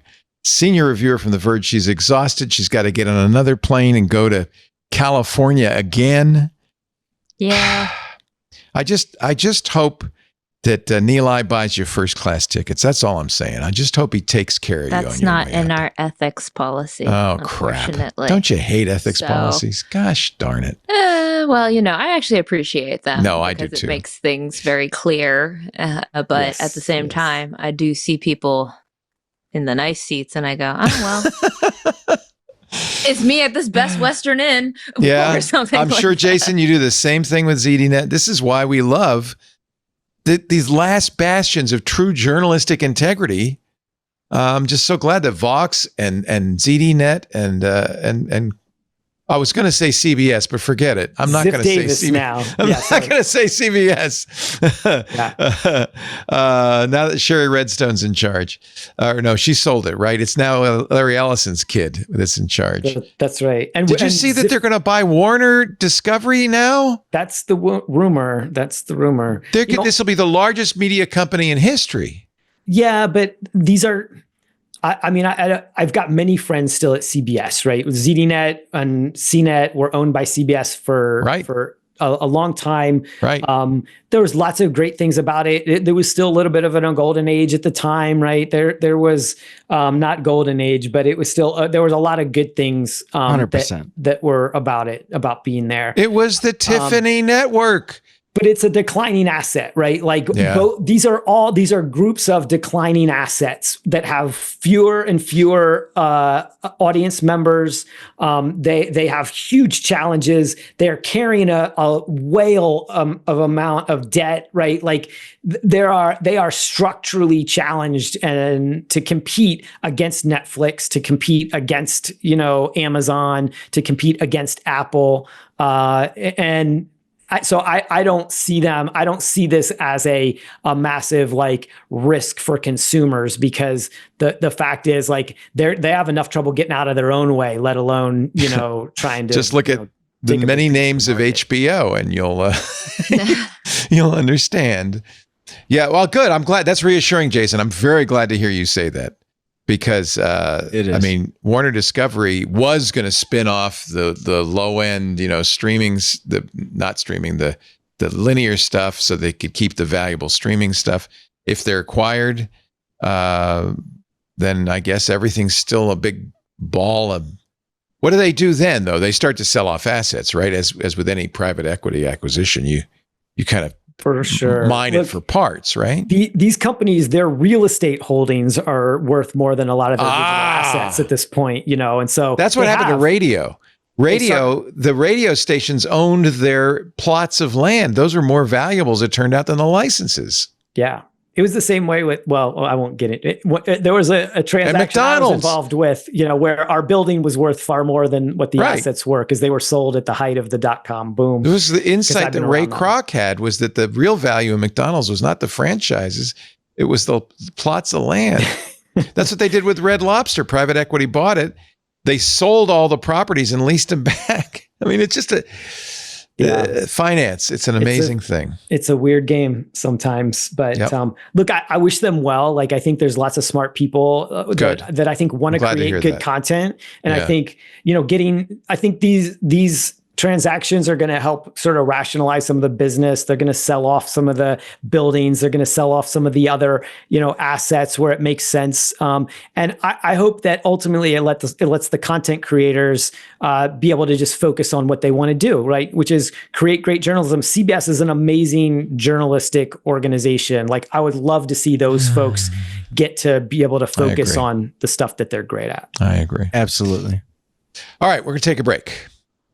And then we will come back, and then we will wrap it up. That is my prediction. The show will end eventually. And we thank our wonderful panel for being so patient. This Week in Tech brought to you this week by NetSuite. What does the future hold for business, right? You ask 9 experts, you're going to get 10 different answers.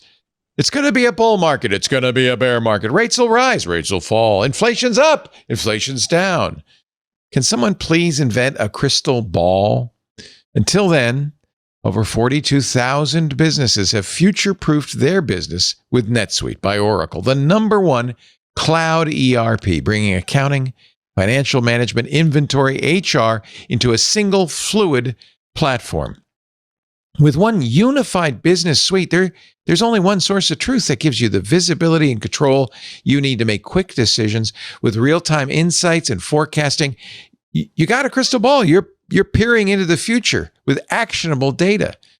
And when you're closing the books in days, not weeks, you're spending less time looking backward and more time on what's next. Whether your company is earning millions or even hundreds of millions, NetSuite helps you respond to immediate challenges and seize your biggest opportunities. Oh, speaking of opportunity, download the CFO's Guide to AI and Machine Learning at netsuite.com/twit. The guide is free to you at netsuite.com/twit. netsuite.com/twit. We thank them so much for their support of This Week in Tech. Speaking of social networks, Robinhood, yes, the people's stock service is building its own social network. Just thought I'd pass that along. Why? The Venmo feed is bad enough. I don't even want to. Oh, isn't that hysterical? Do people not know that their Venmo feed is public unless they make it private? I guess not. No. You know what I'd love is somebody to actually build a social network that you can post photos on, like the old Instagram. Like, I'm ready for that, because Instagram has gotten so, Instagram is TikTok. It's with an ad every third post. It wants to be TikTok, right? It doesn't show you anything from the people you follow anymore. It's all, trying to get you to watch other stuff. I just would love one social network. It's such an opportunity, I think, for somebody to just do one where you can just share some photos again. But I really like photos, a little bit more than video. So people keep trying that, I mean, there have been people who've created these. It's Flickr. Well, even bring back Flickr. I don't even remember them, but there have been like many of these over the last 10 years that have kind of, we're just going to do Glass. Remember Glass? And I think it's still around. Vaguely. Yeah, it's just photos. Yeah. I think people want the TikTok thing. Speaking of which, it's true. Has anybody watched micro dramas on TikTok? That's the next thing. Do you know about this? The next big thing? Oh my God. I get sucked into the Chinese ones. Oh, do you watch these? I don't. They come up on my TikTok, and then it's just like, this woman was reincarnated and she was a chef, and now are they little shows? Wow. They're like little shows, and I don't know why. Oh God. So there were. Do you speak Mandarin, Victoria? Can you understand? Oh, okay. Not at all. But they have like these little English narrations or like captions that in go that horrible TikTok lady voice. I hate that TikTok lady voice. In that horrible voice. But I don't know what they're saying. They changed the names of the characters, but for a while the algorithm was showing me this kind of like, so there's these micro dramas that like they send you out to a site and then you can watch the full thing. Oh, so it's just a little tease on TikTok. There's just a little tease, and like you see little clips and captions, and you're like, well, I want to know what happened to Isolde Vane. That's definitely not this ancient Chinese lady's name, but like they'll change the names of it. And then there's like another type. I believe is the name.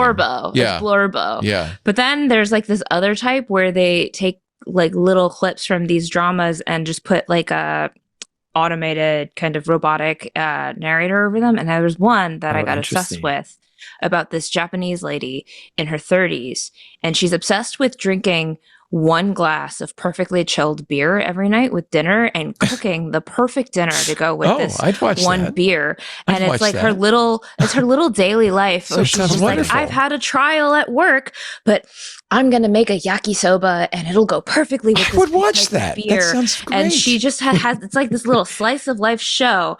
And they change her name in all of these clips. Once it was Sachiko, once it was Atsuko, once it was like Kyoko or whatever. It's none of them are her actual name, because I looked it up. I forget the name, but it's like I finally found the drama and I was like, oh, it's on Netflix. I can just watch it.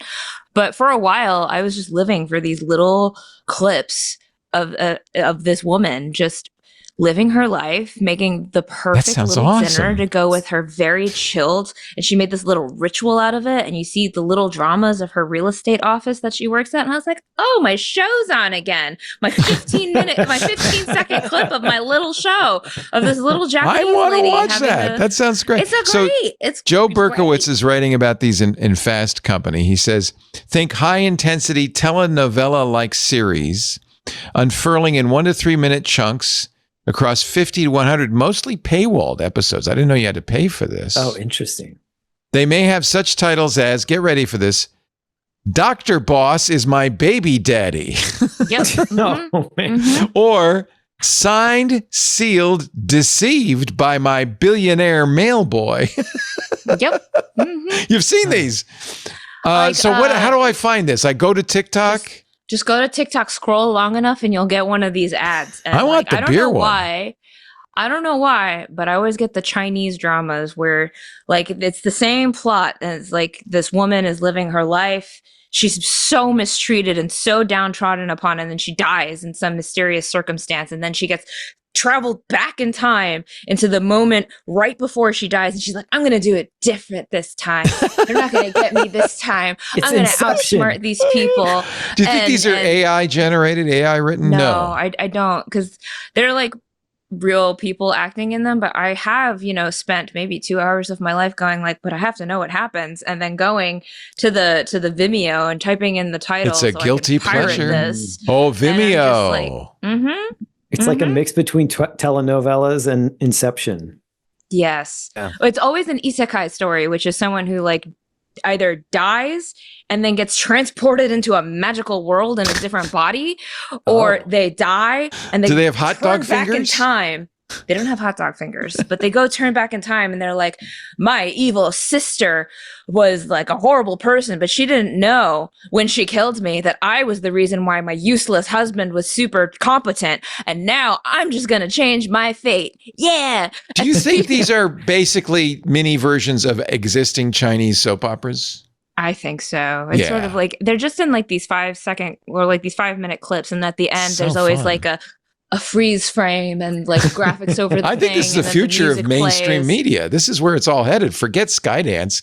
Buy all the old CBS assets. Go. Quibi was onto something. Oh, Quibi was onto something. Yeah. But it came before TikTok. It was too Quibi needed TikTok to succeed because this is just basically like what I'm seeing is just basically Chinese Quibi, and I'm in. I'm all in. Hi, this is Benito. As some people know, I lived in the Philippines. I talked about this pre-show, but I've been already approached by many production companies to produce this kind of stuff. Like this is being churned. This is being churned because you have a background in video production. And I have I know a lot of people in production around here. So like I've been pitched many times by So you think a lot of these studios coming out of the Philippines? A lot of the work is being done here. Yeah. Interesting. But being produced over there, being produced in China or Korea. You're a hot commodity, Benito. Yeah. Benito, don't take it. You don't want to do that. Oh, no, I don't want to do that. You'd rather have a low-paying job. I saw the checks, quality. Too. I saw the checks, and it's like, no, thanks. We pay you better than that. Good. All right. I'm glad to see. We are trendsetters here at TWiT. We do follow all the trends. You just learned one about tiny TikToks. Now there's tiny vinyl. A new pocketable record format for the Spotify age. Look at that little record. Oh, it's so cute. God. It's so little. It's the TikTok of records. We used to get these in magazines when I was a kid. Like really that size? Yeah, but these are like real vinyl, but those were just like on plastic, and you'd have to weight them down when you put them on the turntable. You do need a turntable for these, though. In fact, look, this says Linus and Lucy. Maybe it's the old Peanuts theme. So it's a 3-inch collectible vinyl, first launched in Japan 20 years ago.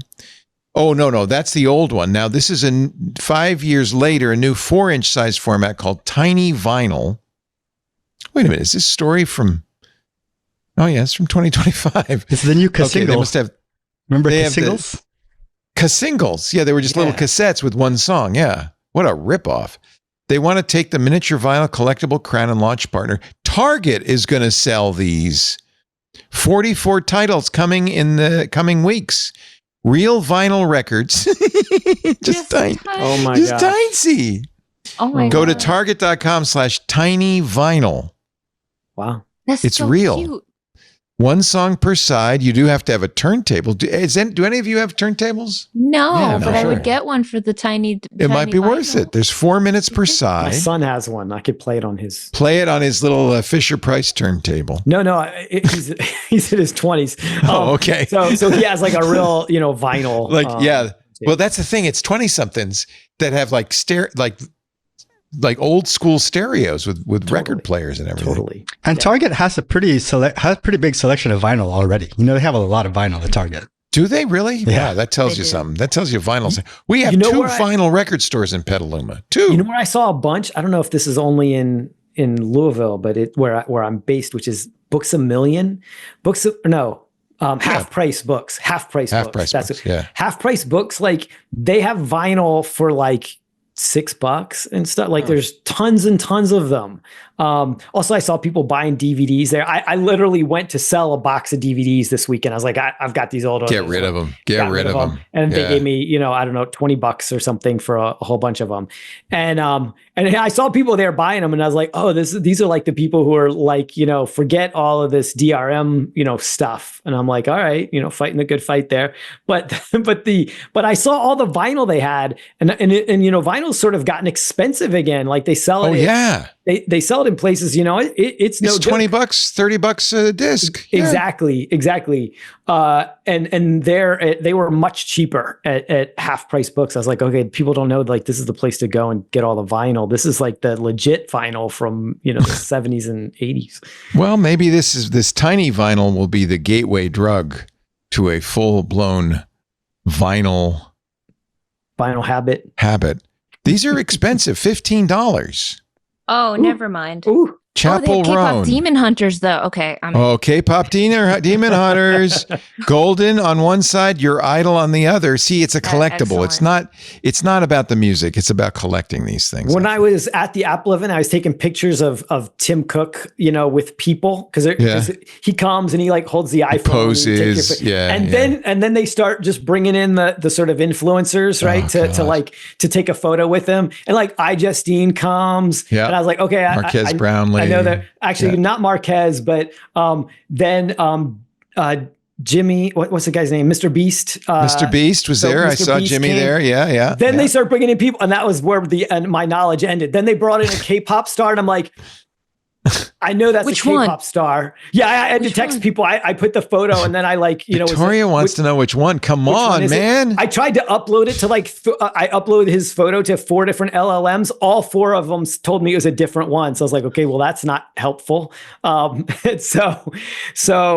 it ended up being, oh man, I've got to find it. A human being identified and told me who it was.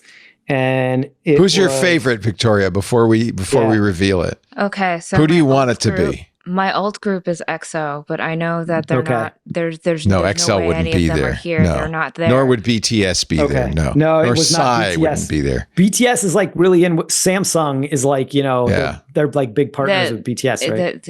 Well, the Samsung will always yoink the biggest of the groups. So Samsung used to have a thing with EXO. They had a thing with BTS. All Google had was the Jonas brother. Yeah. That was pathetic. I don't even know which Jonas brother it was. And then they also had Felix from Stray Kids was in the S25, like the really skinny phone campaign. So it's like every single time I go to an Unpacked, I'm like, which K-pop star might show up? And that's cool. I never get to actually see one. Are you what? Did you love K-pop Hunters? Was that the greatest ever? Oh, it was so good. I love that movie. Yeah. I was really skeptical. I was really skeptical because I was like, you're just pandering. And then I watched it 3 times. And so it was great. Are you going to watch the reality show that they're going to do with the K-pop stars versus the pop stars or whatever? It's a really stacked cast. I need to have Apple TV Plus, so I'll wait until Severance comes back and then watch it. But it's a stacked cast. I was quite impred by who they got a lot of big K-pop names. Yeah, super big. All right. names, Did you find the name, Jason? I did. So I hope I don't mispronounce it.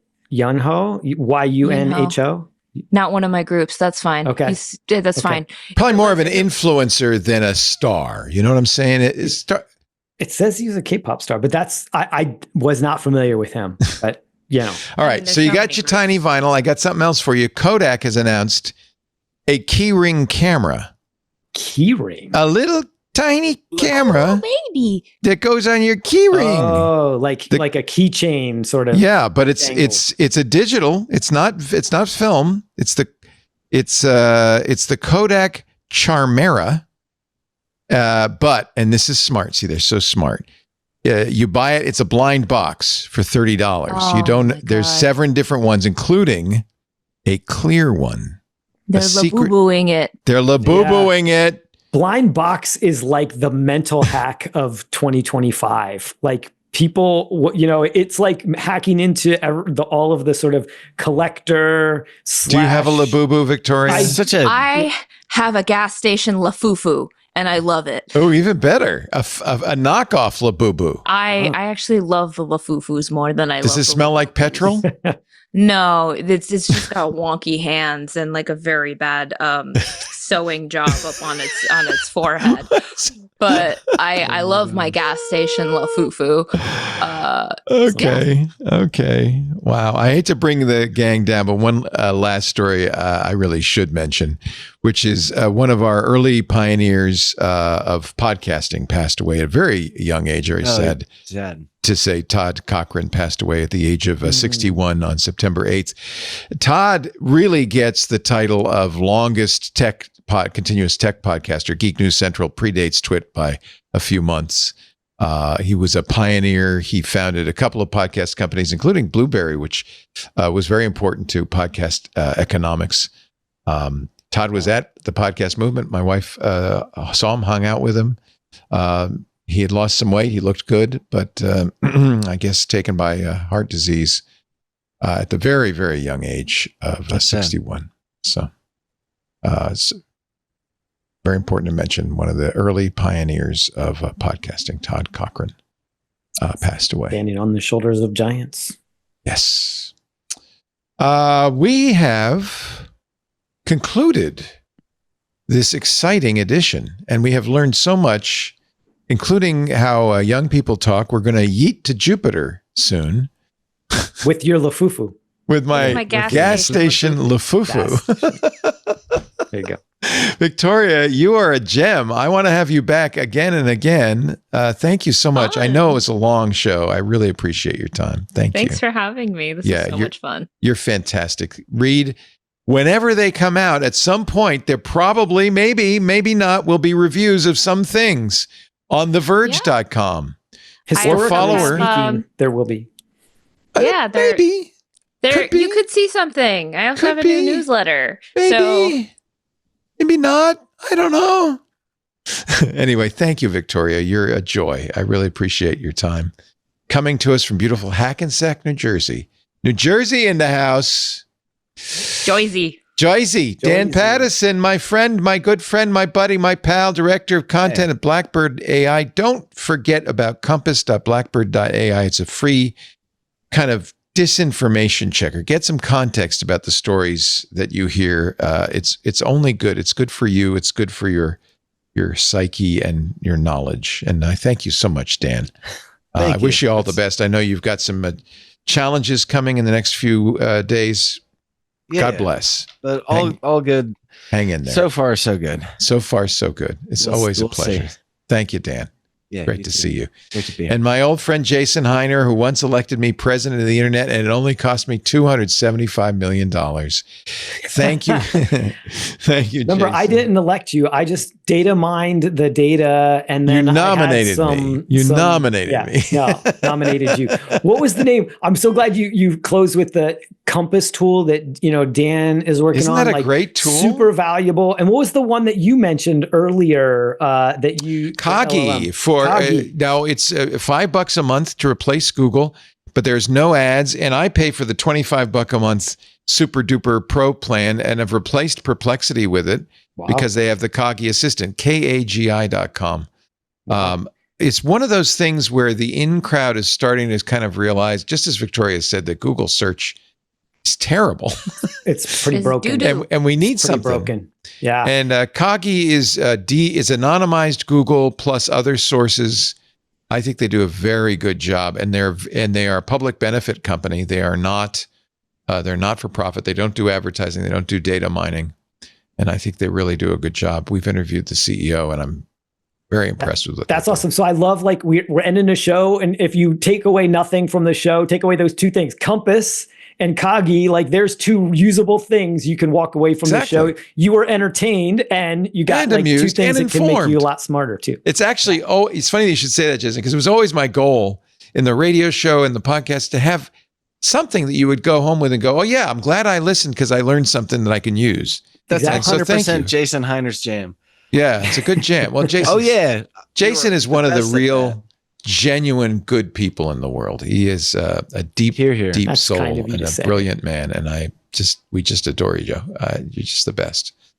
Thank you, Jason. Thank you, Victoria. Thank you, Dan. Thank you especially to our club members, who, as always, make this possible. Your contributions to TWiT, they're not tax deductible, but your membership in the club covers 25% of our production costs now, which is fantastic. I'd like to see it cover 100%. Wouldn't that be cool? To have the listeners support the show. If you like what we do, if you get some value out of it, if you want to see more of what we do, please visit twit.tv/clubtwit. Lots of benefits. There's a 2-week free trial. There are family plans, corporate plans. Starts at $10 a month.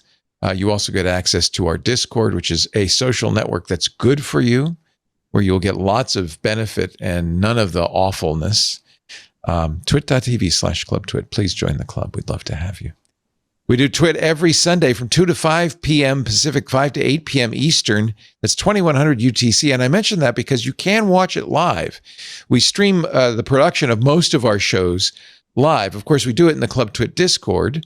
But many people also watch on YouTube live. Again, youtube.com/twit. Twitch.tv, TikTok. Yes, we're on TikTok. We're on X.com. We're on Facebook, LinkedIn. We're even on Kick out of Australia. So if you want to watch the show live, you can. Most people don't because it's not convenient. You should be able to listen or watch whenever you feel like it. That's why we make audio and video available free on our website, twit.tv. There's a YouTube channel dedicated to video. Great way to share clips. If you want to share, the insight on Victoria's gas station Lafufu, you could share that with your dearest friends. Just clip it on YouTube. It's very easy to do, and everybody has YouTube. Best way to subscribe, as with any podcast. That's why we have an RSS feed. Go to a podcast client. There's so many good ones. Pocket Casts, Overcast, Apple Podcasts, and on, and subscribe. It's free to subscribe. You'll get it automatically, audio or video or both, as soon as we're done, just in time for your Monday morning commute. Thank you, everybody, for being here. Thank you, Victoria, Dan. Thank you, Jason. Have a wonderful evening. And as I've said for 20 years now, another TWiT is in the can. Bye-bye. This is amazing.